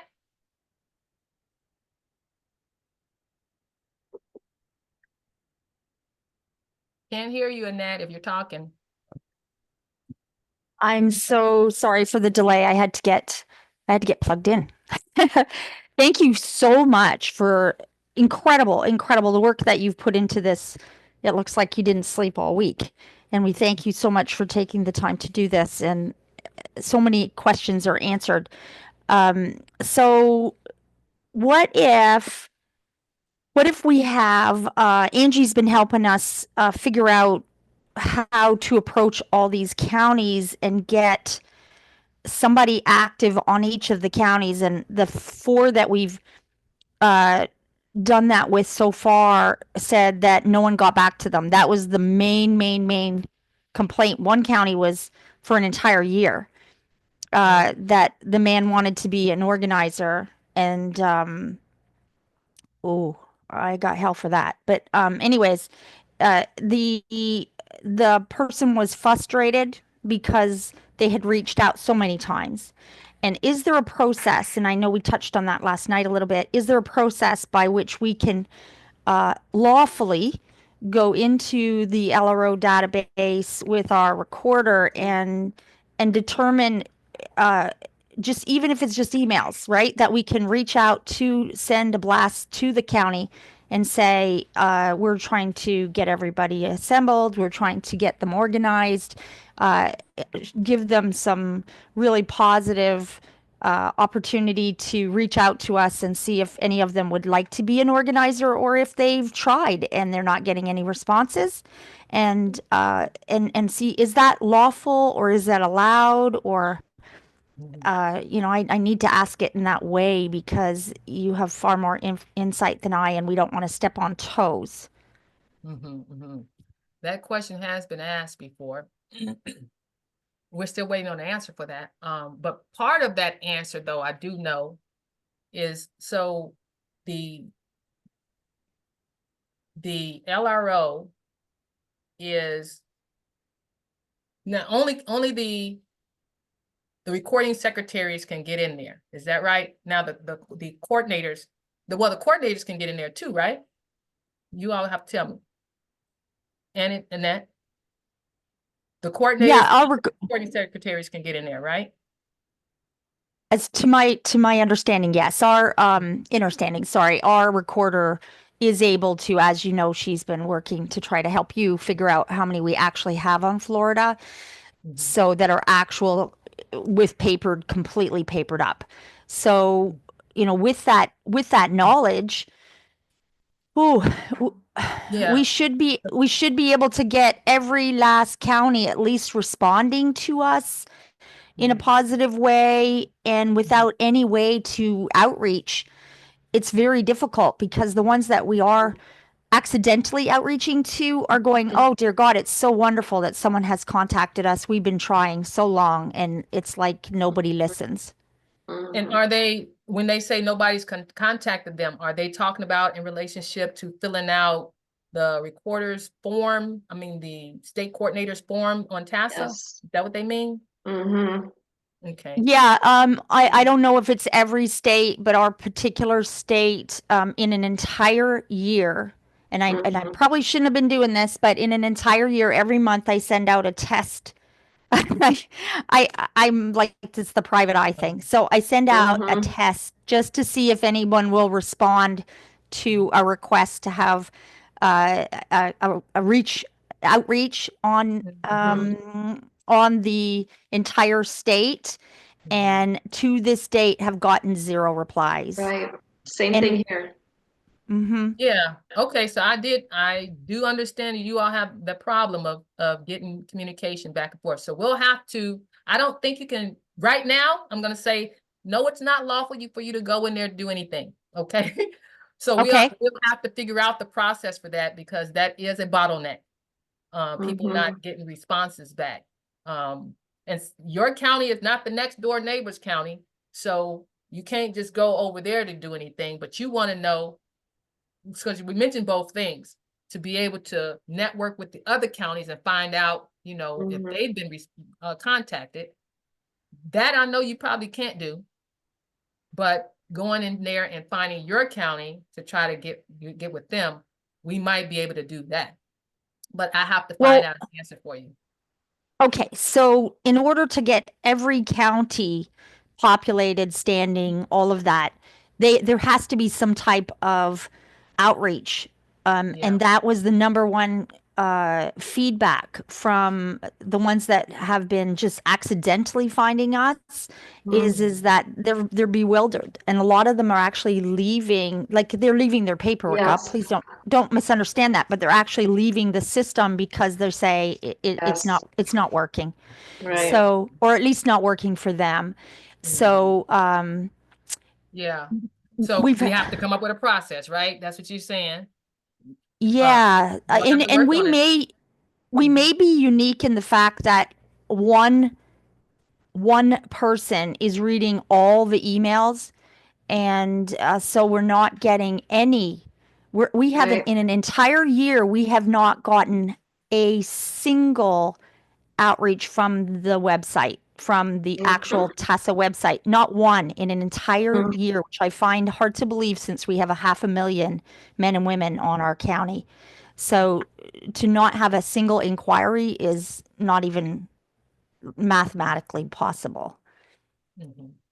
Okay. So We'll work I would on love that. to, Priority. yeah, Priority. I I'll would get love back to you on to that one. talk to you about whatever it is that we could do.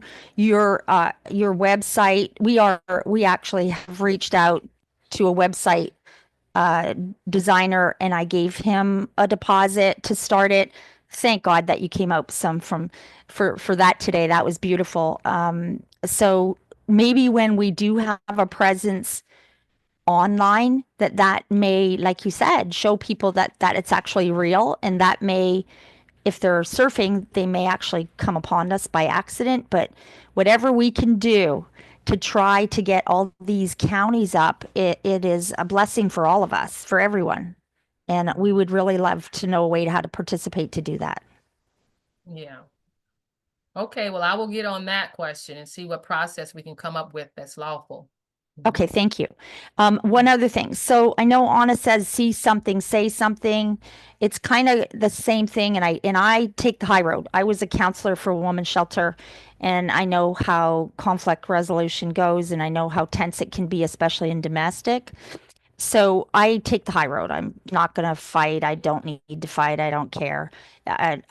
This is not de facto. I'm done with all of the arguments on de facto. So my thing to you though is if a one person has, not even just me, but also in Anna's realm, caused a bunch of grief to her, and then now is in a very main position and is also putting stuff on sites that is not in the best interest of the assembly, what would one do? Okay.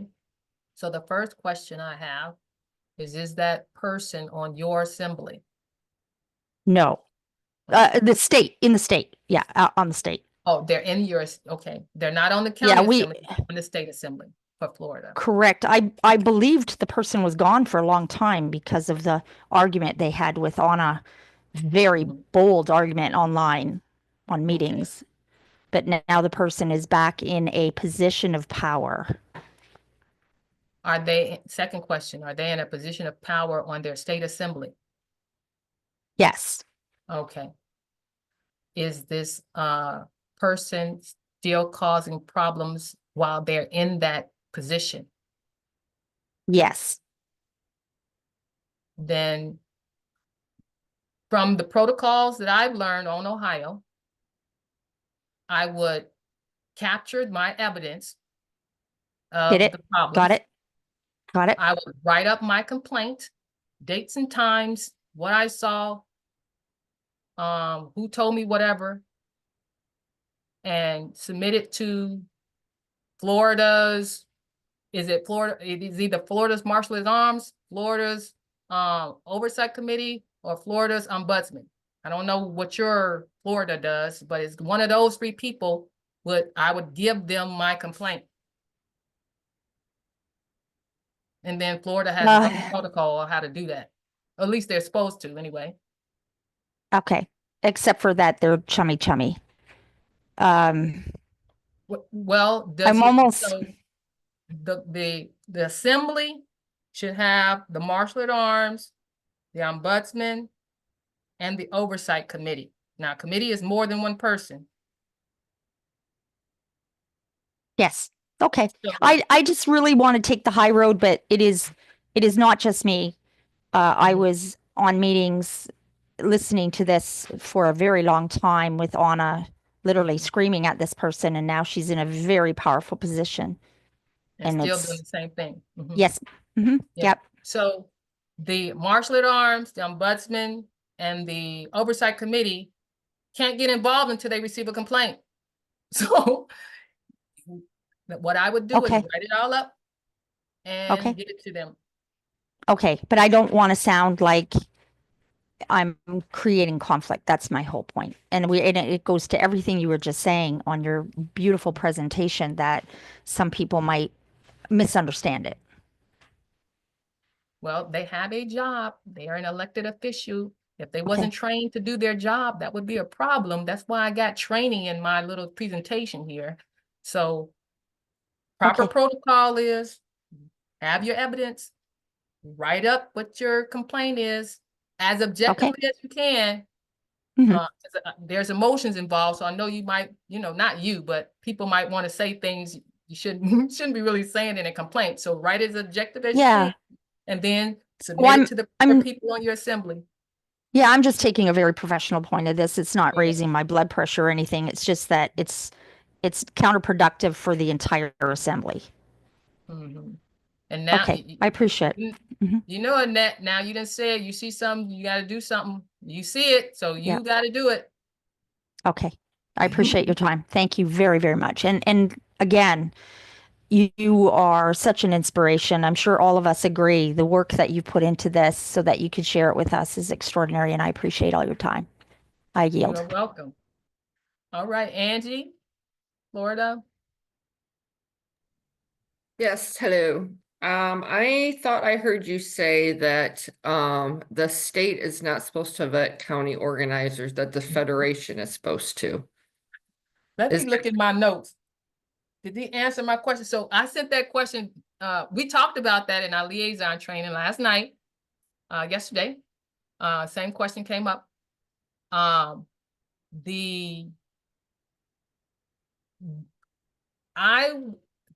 had learned that and I asked Joe, the director of the PKTF, I had learned that the coordinators were vetted, the state coordinators were vetted by the Continental Marshals. And I'm from Ohio, so this is what I learned from Ohio. Continental Marshals and the vetting committee of the state assembly vetted the county organizers. So I asked Joe, is that how it works? He told me, no, that's not how it works. The federation, that's all coordinators, county and state. Then on last night's liaison training, several people raised their hands, said, the way we did it was the state assembly vetted the county organizers. So this morning, I'm like, and Joe had gotten off the call by the time that question came up. So this morning, I asked Joe, I need this clarified for my meeting tonight to be able to tell you guys. He hasn't gotten back with me yet. He's going to send it out to Shannon and them to get a verification, confirmation on really what that process is. That's where we are with that one. okay. I also wanted to know, I'm a recording secretary and I started training people because I need help on my county. And Anna did say on a coordinator training that I could train people in my county. I just need to know how to go through with the process of getting her an embosser and the stuff. I'm just gonna come out and abruptly say what we're dealing with. The state has announced that they lost us. The state coordinator said we lost a county. Like we don't exist anymore. I mean, they're And putting a interact huge them, lost roadblock. your seed. I'm sorry, go ahead. I know. Yeah, so I'm right. Just we got some conflict resolution to do, but at the same time, I don't want to waste, it's not wasting time, but I don't want to take too much energy and not focusing on our county because we have 4 people that want to become county organizers. I want to keep moving ahead, and I mean, we're going to have to deal with them, but they're just putting up one roadblock after another. So that's Okay. why I'm asking, and also a public notary. So your question is how, ask me the How question can again. I train and get an embosser and get a recording secretary? I can train her easy. But how can I get her to become one? Yeah, so, She has to take an oath, and also we need public notaries in our office as well. We've Mhm. reached out to people in the state to try to get this done, and it's going nowhere because now we're lost at sea, I guess. oh, okay. Well, that's another, I'll have to help you with that. I was hoping Um, you'd say that. yeah, I'll have to help you with that one because no bottlenecks. We don't want no bottlenecks. We're trying to get rid of those. So I'll get back with you on that one to Okay, see, since you're not getting the help you need, we'll have to see how to get that training done. That was one of the things, training that recording secretary. that's my first That's on my manual list. that I'm writing. Okay. Mhm. All right, is it Denise? Didn't we just talk? Any other questions? Hi. Yeah, I was going back over your foundational bricks, which I loved. The General Assembly to General Assembly, that's fantastic. The County Supreme Court, right now, we kind of have report a crime under sheriff with the crime and also public notices, and you had county militia under their emergencies. We kind of have all that sort of put together right now because they're so synergetic. Now, maybe in a year or two, when we have several hundred people on the county, your menu bar idea would be better. But I'm saying for a seatment package, the way we have it kind of constructed right now, all those are sort of combined. So that's one thing. The other thing, I loved your comment about the website, and what we had an issue with is for about 2 years, we tried to have a little portal built from the state to the county, from their website to ours, and they would never do it. So that's why our website ended up being such an educational website, actually even more than a government website. But we would love to have on it, I'll call it also practical applications. If you get pulled over, here's what to do. We're having mock trials if you are facing, a shut off of your utilities, if you have a mortgage remedy that you need. We're trying to implement more of that kind of practical knowledge on our website, but your government structure here doesn't really have some things like that. So maybe we need to expand on the menu bar idea to have more of a, I'll call it a public facing, when they have a problem, how can we help them? And then also we could put in there the ombud, piece, also law education and recording secretaries so that they'd have a direct thing, because right now how it's kind of working, we have recording secretaries, but they'll only record some people, not others, because they're kind of under like a state influence. So they literally will not record people unless they get a green light on them, but we need to record everybody. So I'm thinking maybe add to your menu bar sort of a public facing services, piece to it. So that's just one thing there. I really love your ombud process, and we do have 3 fantastic ombuds already, so I know that they're gonna be in motion with that. And I yield. Thank you. I do have some homework for you all, so we'll get to that when she's bringing her ideas already. I'll get to my homework and after I take all the questions. Any other questions? I do have one more, if I could. Okay. It is Annette on Marion. So we have our Marshal at Arms has decided to go till June 1st out of the country. Is it we have another young man that would be able to step into his place. Is that an ethical or unethical thing to do, or can you have a backup in case one goes on a vacation, for example? Yeah, you can have a backup. Those called deputies, when you have a second in charge or something, or code something. You talking about the Yeah. Marshal at Arms, you saying? Yes. Yes. Mhm. We And do have sheriffs. I believe that that's what the conflict on our county is that we have 6 sheriffs, but they're not like go into the sheriff's office sheriffs. We just elected them and then they did Sheriff Max training. So I think that's where the conflict or confusion is. But so they would be able to just step in and say, okay, we got this. Ours is wonderful. He's organized everything and he's great, but he went to the Philippines for a month. Mhm. So So is that I thought that there was being a duplicate of how the state runs. Does anybody know when the Marshal at Arms is not available, who steps in his place or her place? Because there is a process for that. Yes, Bob? Chairman, okay? right? Spectacular. Mhm. Okay. Okay. Will there, this is a website asked because I've asked, I've got that organizing for our county. So will there be a spot on the PKTF for the states and the counties? So let's say, if somebody's just surfing and they come across the PKTF site and then they have this ability to go into their state and then into their counties. Is there going to be that flow process or no?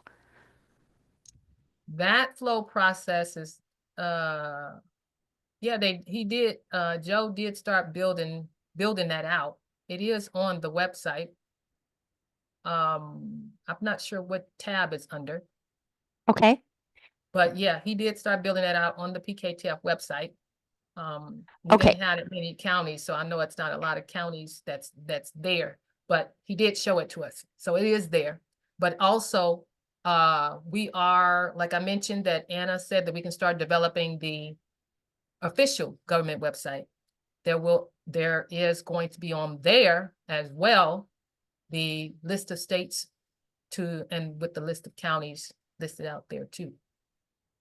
Extraordinary. Okay. So the URLs, are they going to be owned by, I don't know, I say owned, loosely, but owned by the PKTL or PKTF, sorry, or are they going to be owned by the individual counties, or are they going to be maintained by the counties, or is there going to be a oversight kind of process?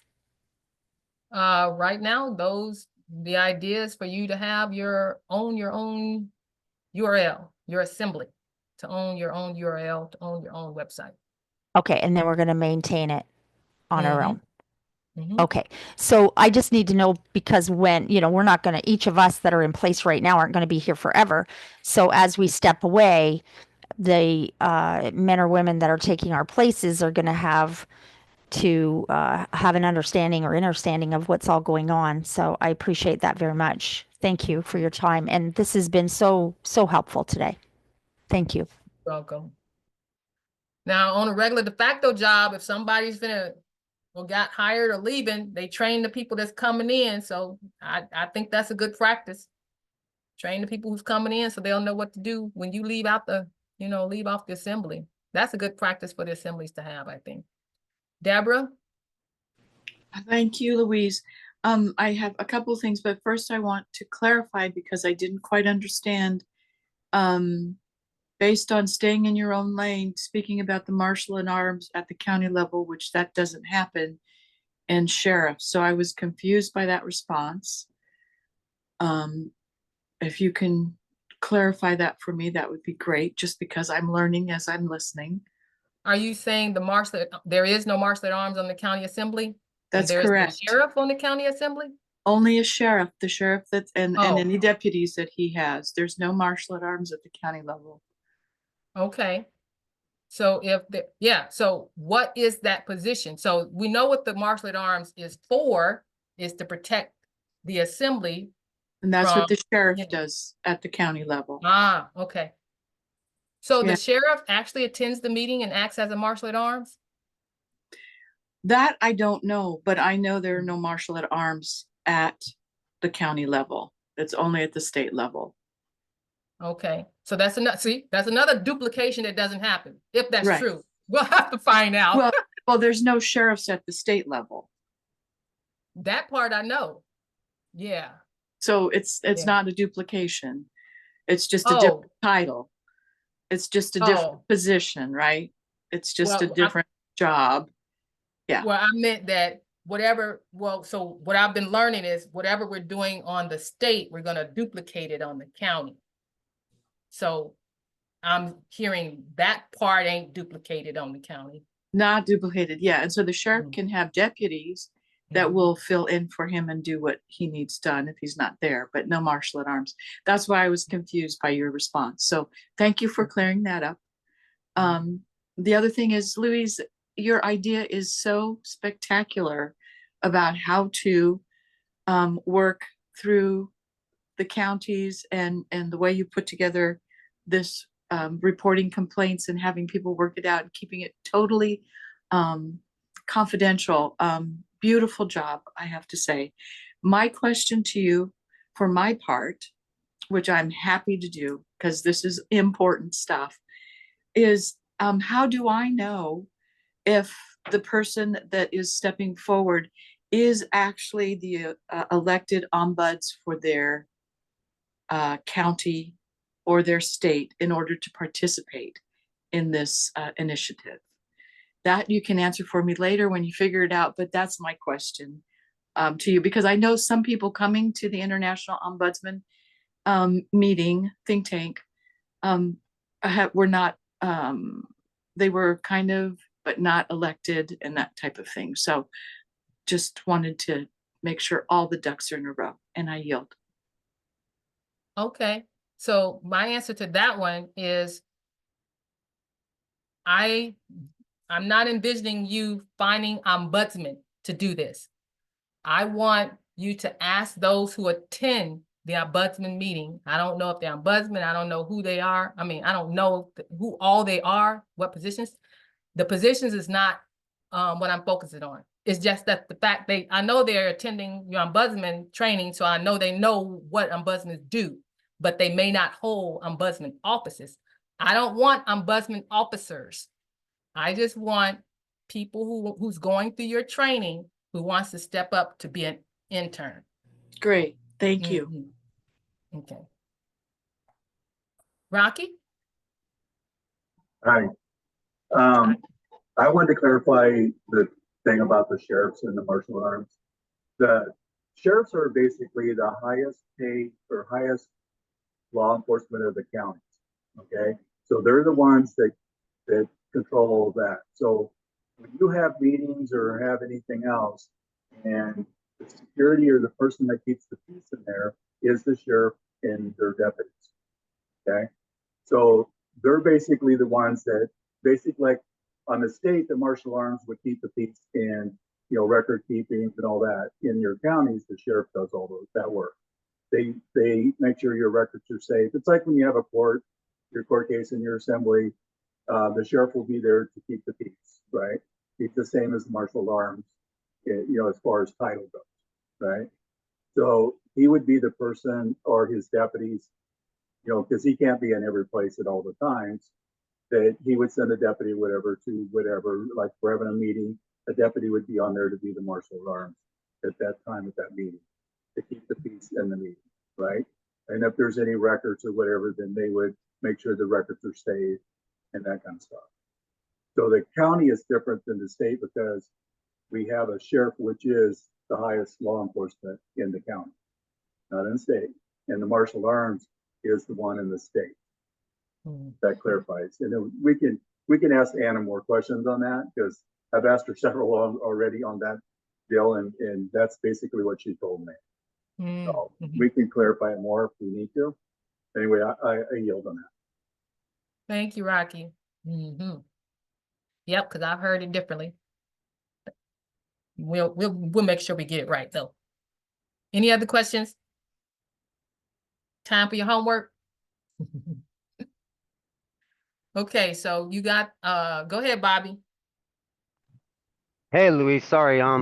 If you want, go over some of the stuff I threw in the chat, and just get everybody's opinion on it and see if has to do with a lot of the stuff I've been sending you.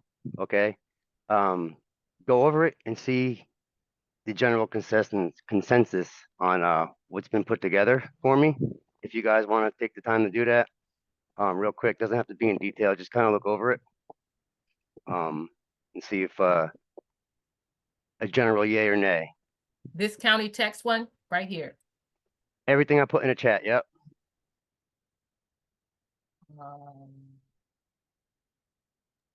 I don't know if I could have another screen, pull the chat up and show it or not. I don't know. Yeah, go ahead and share your screen and pull it up because then I got to download it, find what No, file yeah. I put in.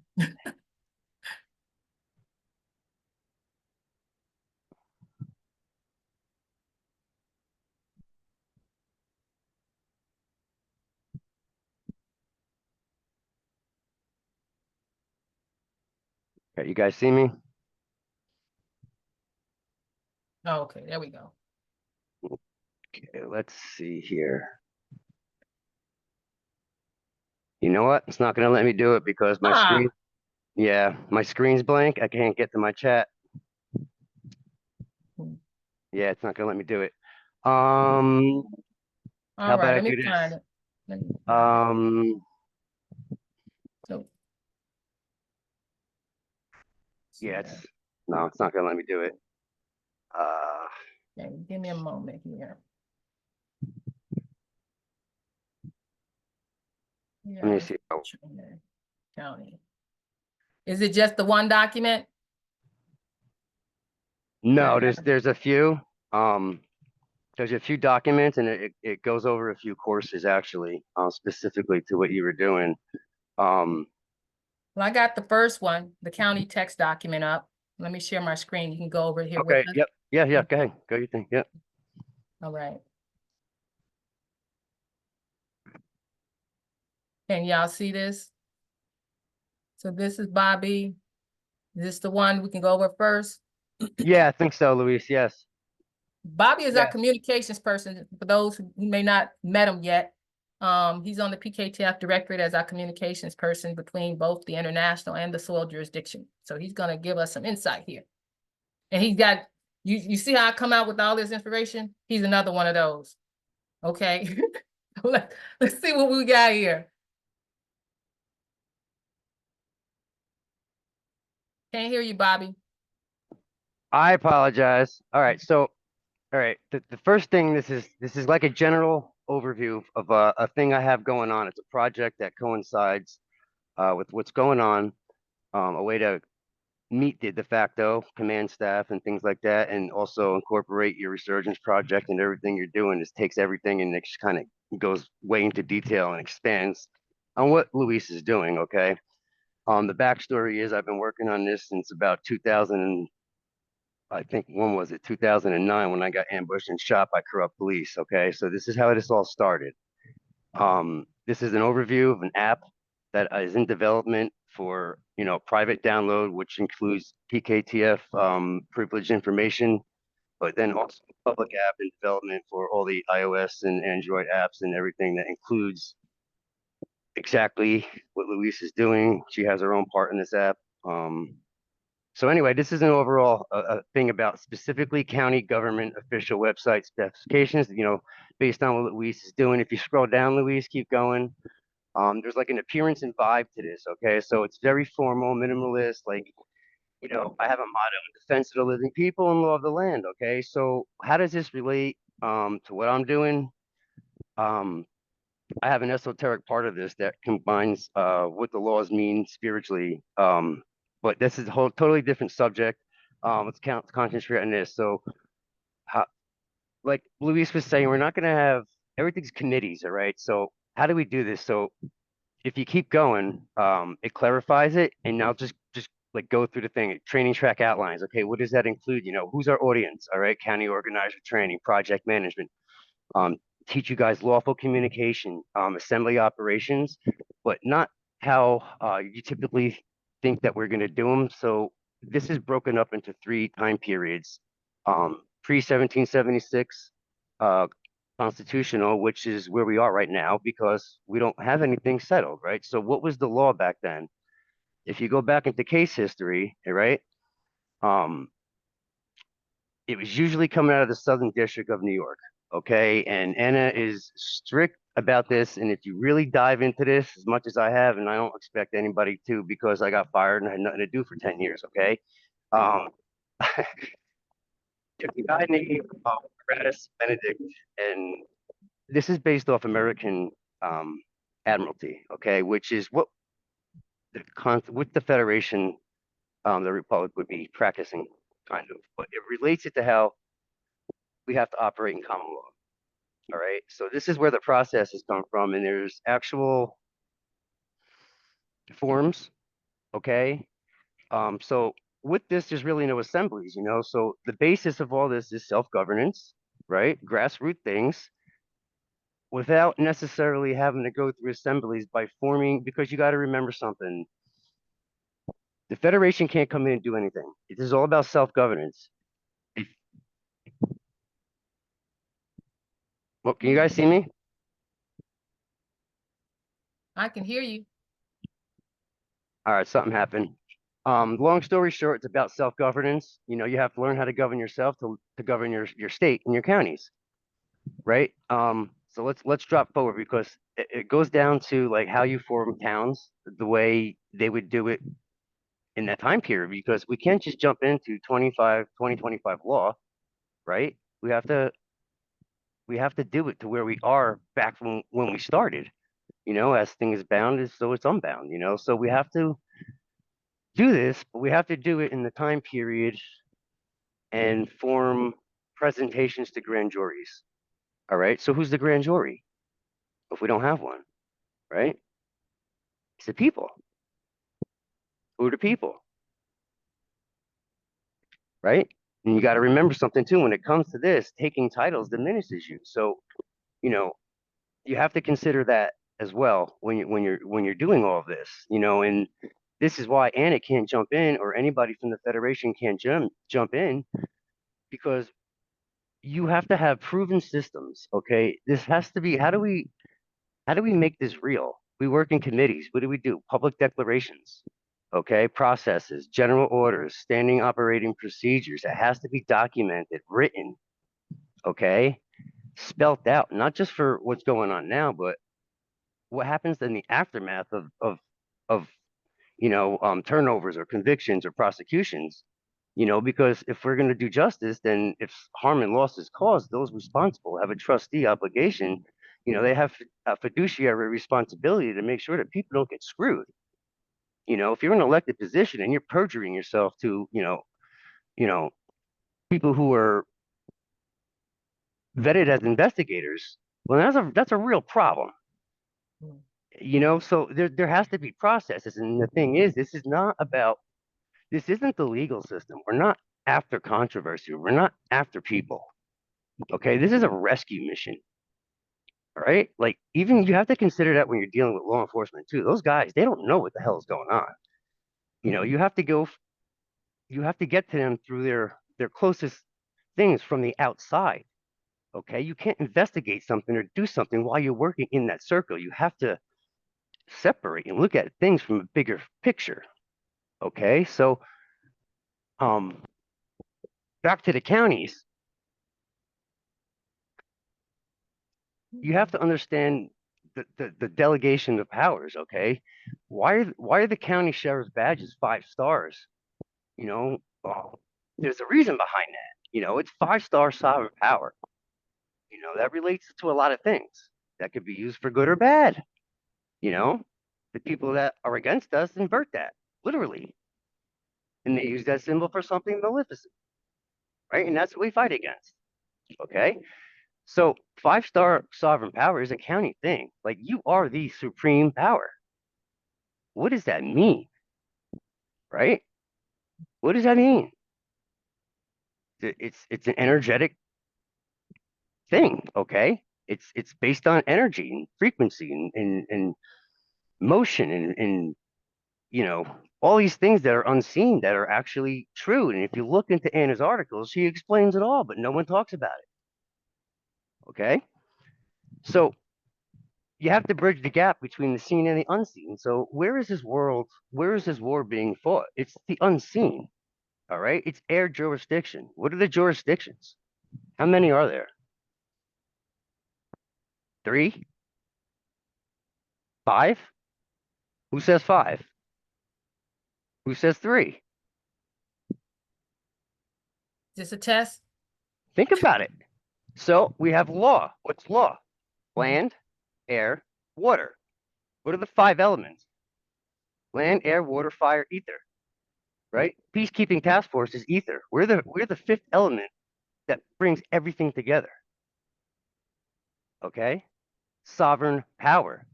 We don't have that. Where does that come from? The marshal at arms?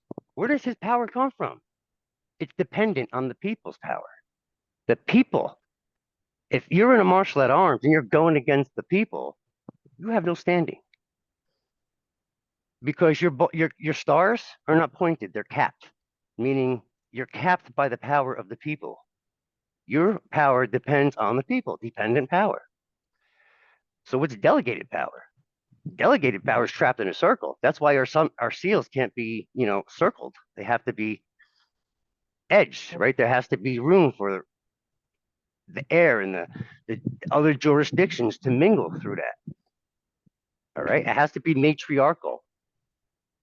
All right, well, what's matriarchal, patriarchal? How does this all fit? Well, Rome is patriarchal. The Romans went and destroyed every matriarchal society in the last fight. Is the Dogons in Africa? Okay, why? Because they're the only matriarchal society who can communicate with those that the Grey Pope can communicate with. This is blowing way out of proportion. Let's get back to the counties, okay? So what we have to do is present the case. You have to do pre-litigation 1776 style work. What does that consist of? Self-governance, right? Okay, let's continue. Scroll down. Here we go. No, this is if you had a second one, I don't have the second download. I just saw this one. All right, I do. All right. Hold on a second. Let's see if I can. Give me 1 second. Bear with me, guys.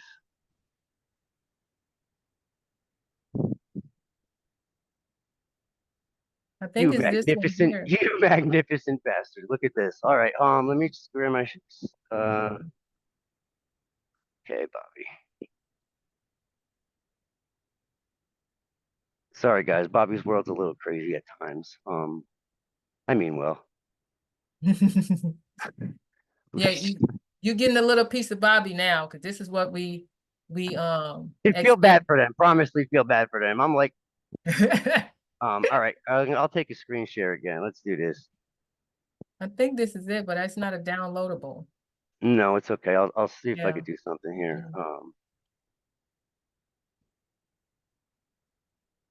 Yeah, it's not downloadable. So, you know, the long and short is this is a rescue mission. We are not trying to we're not trying to get rid of anybody.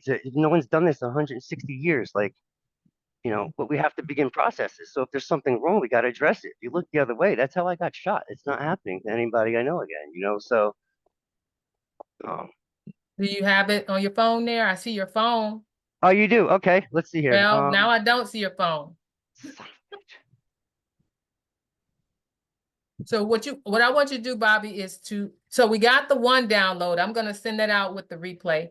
Give us the second one, because the second one wasn't downloadable. So I can send that out with the replay.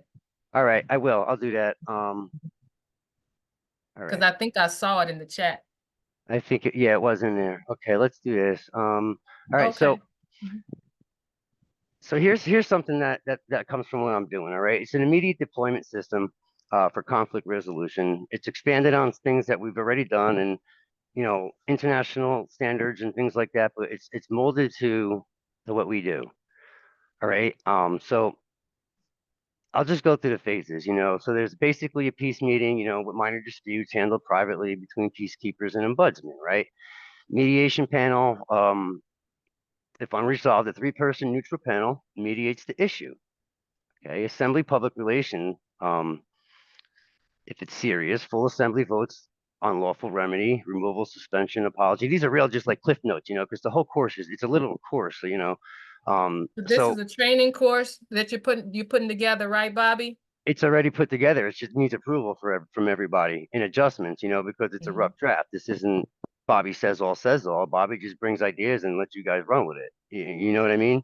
And then I move on to the next. So yeah, we want to have this one. We need the document copy so we can go over it. Yep. Yep. So I'll send out this one. Oh, I'm sorry, Louise. Real quick, I'll just finish and then I'll go. So the second phase of that, there's assembly decorum, right in line what you're talking about, right? Third phase is the whole ombudsman office. All right. There's a confirmed structure. We have one ombudsman, one deputy ombudsman, and elected every 6 to 12 months. Kind of just right in line what you're talking about, man. Like you're on the money, dude. There's a county oversight committee, right, with confirmed structure though. Okay.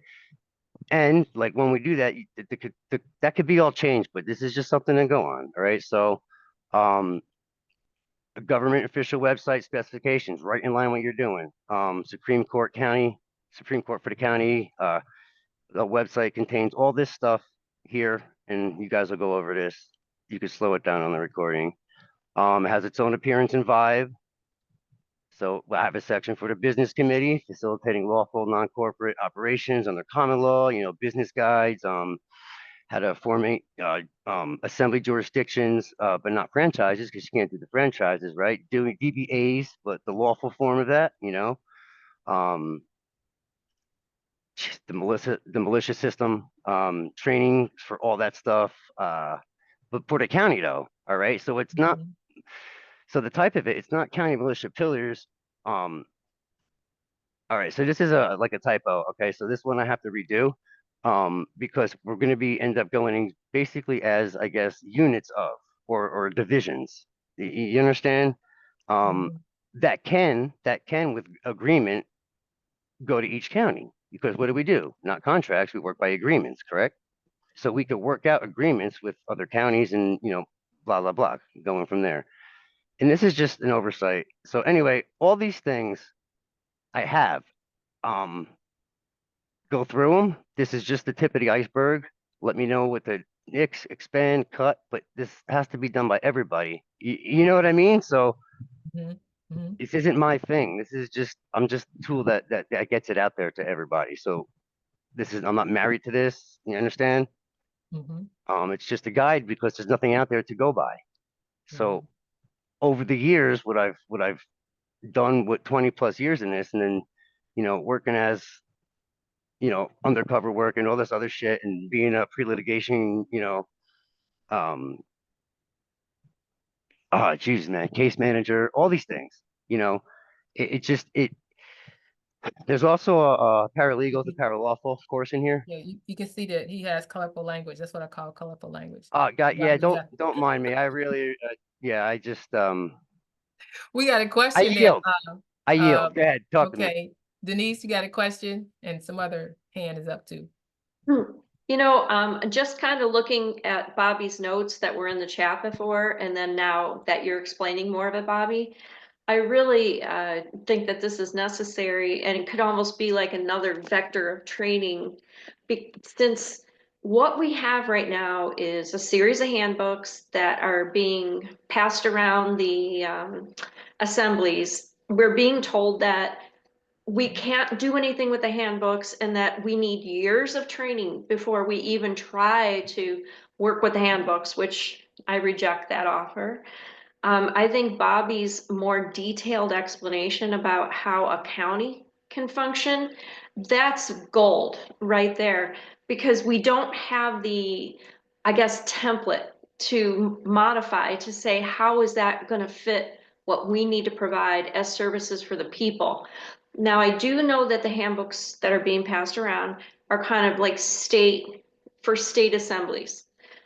And they are supposed to be for state to state or help counties talk to counties.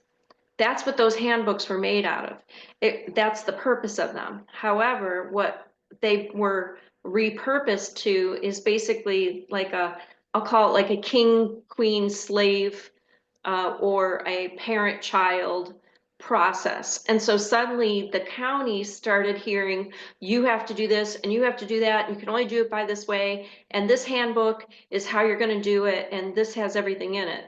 So that's kind of how that whole process was told to us. And we have literally for 4 months on our state meetings have been read books. There's been virtually no business. So I love Bobby's interactive template because that gives us a real structure. What are we supposed to do? How can we form real impactful governmental services quickly? Because none of us have done this. There's on our county, what we have been doing is basically outreach. It's just all been about outreach, and it's been hugely successful. But now we're to that next step where people are like, how can I engage? What can I do? What can, I have 6 months or a year, I have 3 months. And so we have up until this point been very successful in getting people involved on different activities.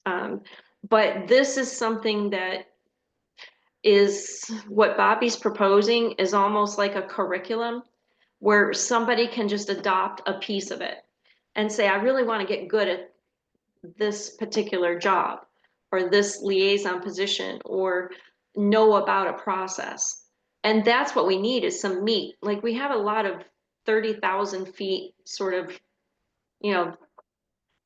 a very high level overview things about what we're supposed to be doing, but then people are like, okay, I'm ready. I want to be a court clerk. How do I do that? And so we're saying, well, let's have a mock trial. But then they're afraid because they're like, we haven't done a mock trial. What if I screw up? I'm like, we don't care. This is not a videotape thing. Like, we're just trying to perform the tasks of what we need to do to be in a mock trial or conflict resolution or a lot of those things that I just saw on the screen. That's the meat. That's what we need. So I yield. Thank you, Denise. You got another hand here, Bobby. I don't know who it is. Another question? Is that Annette? Yes, yes. Thank you. Wow, I love his energy. Bobby, I love your energy. Uh, amazing, amazing stuff. Thank you. And I love Denise's energy, the enthusiasm, and we're all right. None of us have done this before. And Louise has said that over and over. This is real. This is real practice in action. I have an idea, and maybe you can tell me it's a yay or nay. So I know we have all kinds of privacy issues, but like Denise says, how do we do this outreach stuff? Since emails are not private, would that be an alternative to do like a blast out there to all the people that are papered up on the counties and say, you know what, we're here for you. We are part of your family. none of us want to be invasive, but we just want to let them know that there's a support system out there for them. So Is that Annette, possible? I know we hinted on this a little bit before. Do you have a list of your county nationals? Does your assembly do. have a list of okay. Now, We do. so Yes. one of the issues coming from the other assembly, one of the issues that came up when people suggested, contacting the nationals that's recorded, they were like, some of these nationals said, don't contact me about anything, once they recorded themselves or whatever. So in my mind, this is me again, you are a government. So you should, when you sign up somebody, I guess you have to set it up from the beginning. Can I contact you? Because I might have to contact you to be a juror. How am I not going to be able to contact you? Well, Thank you. a Yes. militia might have to contact you. We got an emergency. How am I not going to be able to contact you?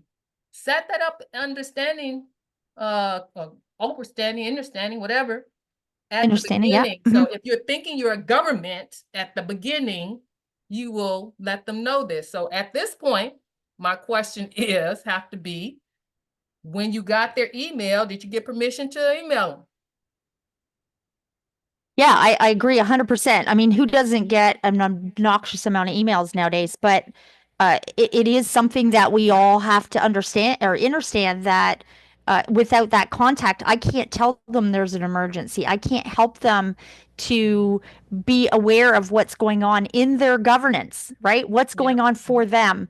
And it's not about overreach. It's not. It's about, so we did that when I got on this county. There was 5 people, 5. And it was apparent that no one loved them. And they all said it. I had I got a list of 173 emails. I got 2 that said, leave me alone. I haven't contracted with you. I got 1 that sent me an obscene picture. That's cool. Obviously that was not somebody that was a national.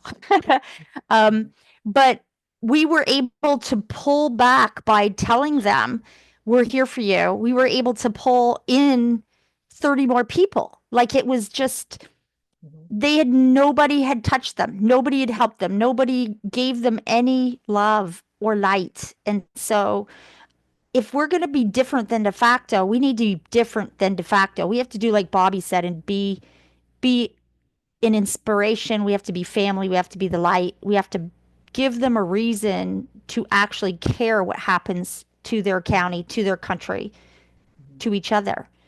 So I'm totally into that. And I thank you for any advice that you can give us.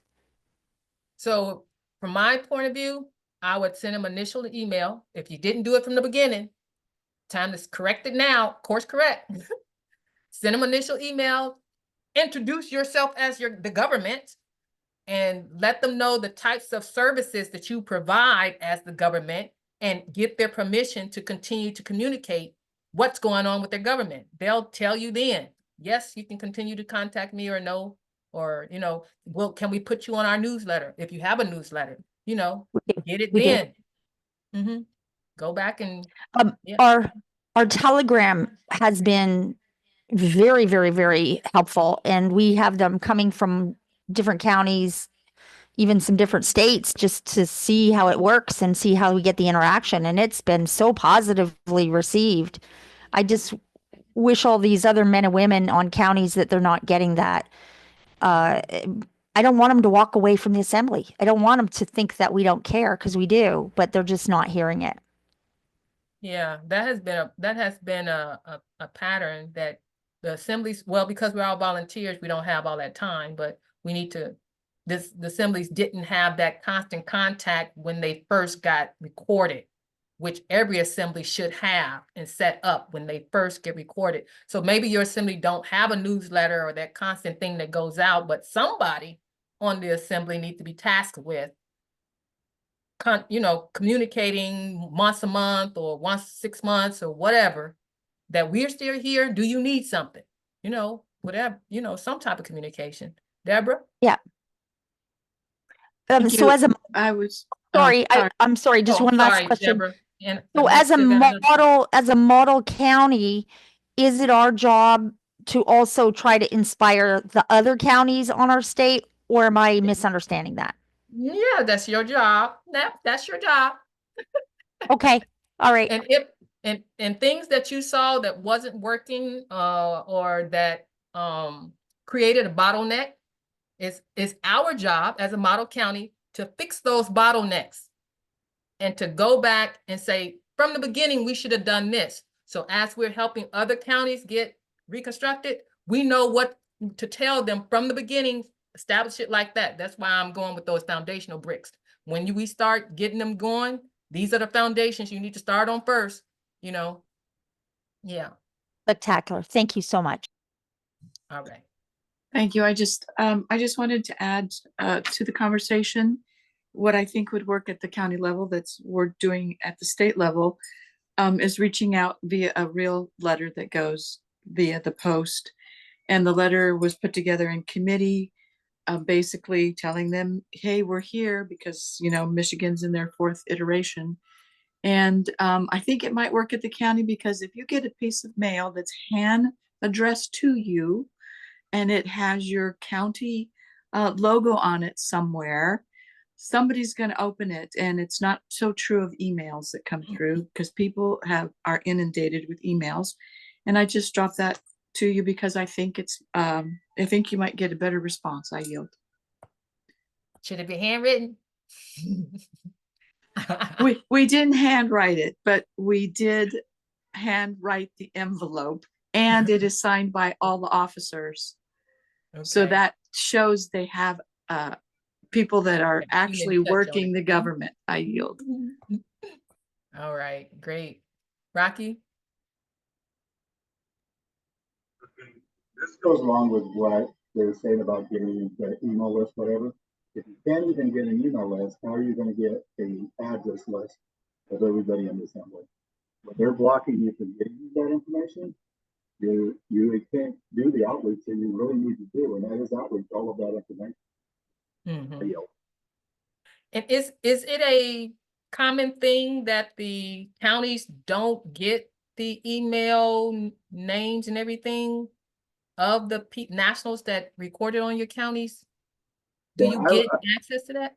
Huh? I was told even by Terry and you know the coordinators and stuff that all of that's confidential information and nobody should be able to see it. And Okay. if it is or not, but then how do you contact people if you can't get the information you need to actually talk to these people? This is one of the big fights I've had with Okay. Nevada is trying to get the outreach. I finally did get an email list, the whole state, from the people contacting me. I build my own list, right? Mhm. And the deal is in those we share stuff with each other. There's no way for us to actually build our people together. And I've contacted so many people that are going like, I thought the assembly was gone because nobody would talk to them. Mm. You know what I'm saying? So we need to get this outreach. We need to get communications with these people. And we need to figure out as, model counties or states or whatever, how do we do this? How do we get this done? And maybe there's something we need to ask Anna. What is the right way for us to get the information so we can get the people involved? Right? Yeah. Anyway, All right. May I? Another. Yes, Deborah. If the LRO is a public recording that's out there for the public, that information is not private. So why is it being told to the assemblies or to the counties that it's private? The whole purpose of publishing on the LRO is to publish in the public. I yield. Let me answer a little bit of that. If you can go to E-Verify at the Nevada or the statenationals.org, whatever, you can do an E-Verify on them, but you cannot see emails, you cannot see addresses in that because they're blocked. So everything on the LRO is public as far as your papers go, but there's no personal information. So how then do you get the personal information? But the personal information is on some of the documents if they have 928s. I yield. You need to really look at them. There is no addresses or emails. The only ones is when you have your two witnesses, their addresses and emails are on it, but none of the other documents are. I yield. Mhm. Okay, well, we'll have to get down to the bottom of that, because yeah, we need a process for that, lawful process for that one too. Now, there's some processes that you all may not or are not sure on. If you all can do, I'll need to hear those processes that you are questioning, because those create conflict when you think you're doing it right, and this person say, no, that's not how you're doing it. That's creating conflict. So if the the county is trying to do something that infringes on the state, that's a problem. If the state is trying to do something that infringes on the county, that's a problem. So if there's a process that you all are doing that you're not sure, or that's creating a conflict, we might need to look at that to make sure it's been done right. So let me know those things too. We'll have to get to that. We're gonna handle that problem though. Okay, because we all want the same thing. So we're going to have to handle the problem. So I'm going to give you all some homework, and we're going to get off this call, okay? So give me a moment here. Stop my screen share. Come on up here so I can stop my screen share. All right, there we go. Can y'all still see my screen?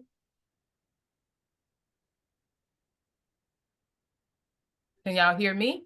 We Can can hear hear you, you, but but no we can't screen. see your screen. Okay. Let's wait for it. Let me know when you can see it. Give me a moment. Share screen. Come on. All right, now you should see it. We can. Okay. So on the outline number 5. Now, like I said, we're going to meet once a month. So you got a month to complete your assignment and bring it back. May 18th would be your month, the end of your month. However, communicate back and forth with me before then. You don't have to wait to then to ask me a question or say, hey, I got this. Is this what you wanted to get done? So map out your state nationals that's recorded on your county. We already had that assignment before, but now 3 of you did, but now you all have it. Then you're going to create a baseline graph with these indicators for your county and the best estimated numbers for your records. So for your county, the baseline, whatever available funding you have to work with, that's the number I'm looking for. The rate of growth of your county assembly government volunteers. So those are those who are on your assembly who do the work. You're going to graph out, I would say at least the last 3 months. So what number did you have 3 months ago? Then what number did you have last month? And what number did you have this month? That'll tell us the rate of growth of your county assembly volunteers. Then you're going to graph out the rate of increase in the declared American State Nationals on your county. So this is how many recordings, publications did you get? So you're going to 3 months of information. What's the number of recorded nationals and 3 months ago? Then how many recorded nationals last month, and how many recorded nationals this month? So make your baseline graph for your county assembly. Write out your assembly's conflict resolution that you followed on your county assembly or your suggested protocols, which is the question I was asking. Your state assembly should have your state assembly should have a decorum protocol. Does your county assembly have a decorum protocol? It should be written down already. If it's not written down already and you all kind of follow something, write that one down. And then we can hash over that, and probably all of us can bring it together and come up with what our decorum outline can be. The next one is what elected peacekeepers you have on your county assembly. So which elected peacekeepers do you have? Ombudsman Oversight Committee, a type of marshal at arms, because I didn't know what a marshal at arms would be on a county. That's why I said a type of. So you all, I heard tonight, it's a sheriff and deputies. So write that down. Or if you don't have peacekeepers, write down that you don't have these peacekeepers. Then if you have been involved in conflict on your state assembly, what conflict resolution protocols do you have to follow to resolve it? If you resolved it, that means that was something effective. So write down whatever those effective protocols were. If you didn't resolve it, you're still going to write down what those protocols were. They just wasn't effective. So we'll go through that. So write that down for your county assembly, especially if your county assembly is in conflict with your state assembly. And the next one, discuss among your county assembly some design ideas for your government website. We want to create a standard for all counties of your state to base theirs on. So you're the model county, so you write out what your design sketch is. Some of you mentioned what's your design for your state website, for your county website already. Write that out for me. I want to see the different design ideas that we got going on. I went over the logos, the menu bars, the URLs already. Those are my other ideas for URLs that came to my mind. I just showed you the ones I preferred earlier. Next assignment, perform an assembly reconstruction vitals check. That's what I just called it. Chart it out. So meaning, this is your vitals check. You're checking to see if the reconstruction of your county right now has been reconstructed properly. That's what this vitals check is for. Because you as the model county is going to be teaching and training and helping to show other counties how to build it right from the bottom up the first time. So did you build it right? Was your organizer properly elected, trained, and vetted? Nationals paperwork, were they properly recorded and published? Do you have at least 3 declared National Assembly? Because I believe it's either 2 or 3 that has to be assembling in order to be a bona fide assembly. So does your assembly have at least 3? Outreach committee chair, were they properly elected and vetted? Do you have an elected recording secretary? Is that recording secretary trained and vetted? Somebody had mentioned that they need to know how to go through getting some training done for recording secretaries because they're not getting help with that. Ombudsman committee and oversight committees. Committees generally should have at least 3, I believe. Is the chair elected and vetted for that committee? Now, these are your 2 conflict resolution committees. That's why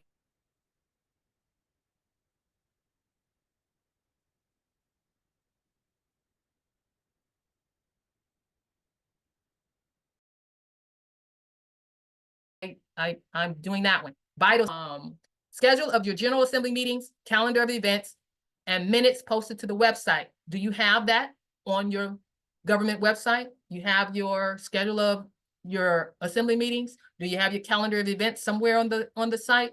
Do you have your minutes posted, or you might do videos? Do you have that posted? That is your vitals check that I want you to go through for your county assembly. Next one, discuss with your assembly the optional pathways for your counties to achieve seatment and decide on one. Now, I want you to make sure you refer to the training modules. I listed the links down here. I did the training modules for the assemblies. Modules 1 through 8 is completed. So go back and refer to those as you all discuss these 3 things. You're going to discuss which seatment process you're going to, as your county assembly, going to be working on. There's 3 options that I see that you can approach this as. The first one is the ones we've been working on right now, all this time. The International State Assembly focuses on their seatment first, and then you focus on your in-session and outreach. That's what's across the board mainly right now, because I hear as a thing is bound, so is unbound, and so we have to seat our state first. Okay, so that is what number 1 is, that seat our state first idea. So while they're seating the international state first, they're not focused too much on the counties. The counties will just be in session and doing their outreach. Is that one you want to do? Do you just want to focus on your in-session and outreach? Second option I see, the International State Assembly can seat at the same time at least one county assembly, because county assemblies can change hats. So do you want to work with your state assembly and get that accomplished? The International State Assembly and the County Assembly get seated at the same time because you're borrowing resources. The county is carrying two hats here, or you got so many on your county, you let the state borrow them for now, so you all can get this job done quicker. Do you want to go that route? The third one that I see is the county assemblies work together on standing your national state assembly. At the same time, you seat your international state assembly. Let me explain that one, because that one came to my mind when Anna said there's a national state assembly too. So the national state assembly, I'm thinking, has to be the collective of all the counties coming together. Do your county want to work on all of the counties coming together? And at the same time, when you're working on that, you know the state is going to get more people, because everybody's not going to work on the county that you all bring home to the soil. So do you want to work on all of those counties on your state, and at the same time working on seating your international state assembly? And that would be your focus. Your focus will be, we won't be worrying about seatment. We will be worried about getting both of us seated at the same time. And what you're going to be seating is your international state assembly and your national state assembly. How the national state assembly is seated, or if even the word seated is even related to that, I don't know. But I just know that there is a national state assembly.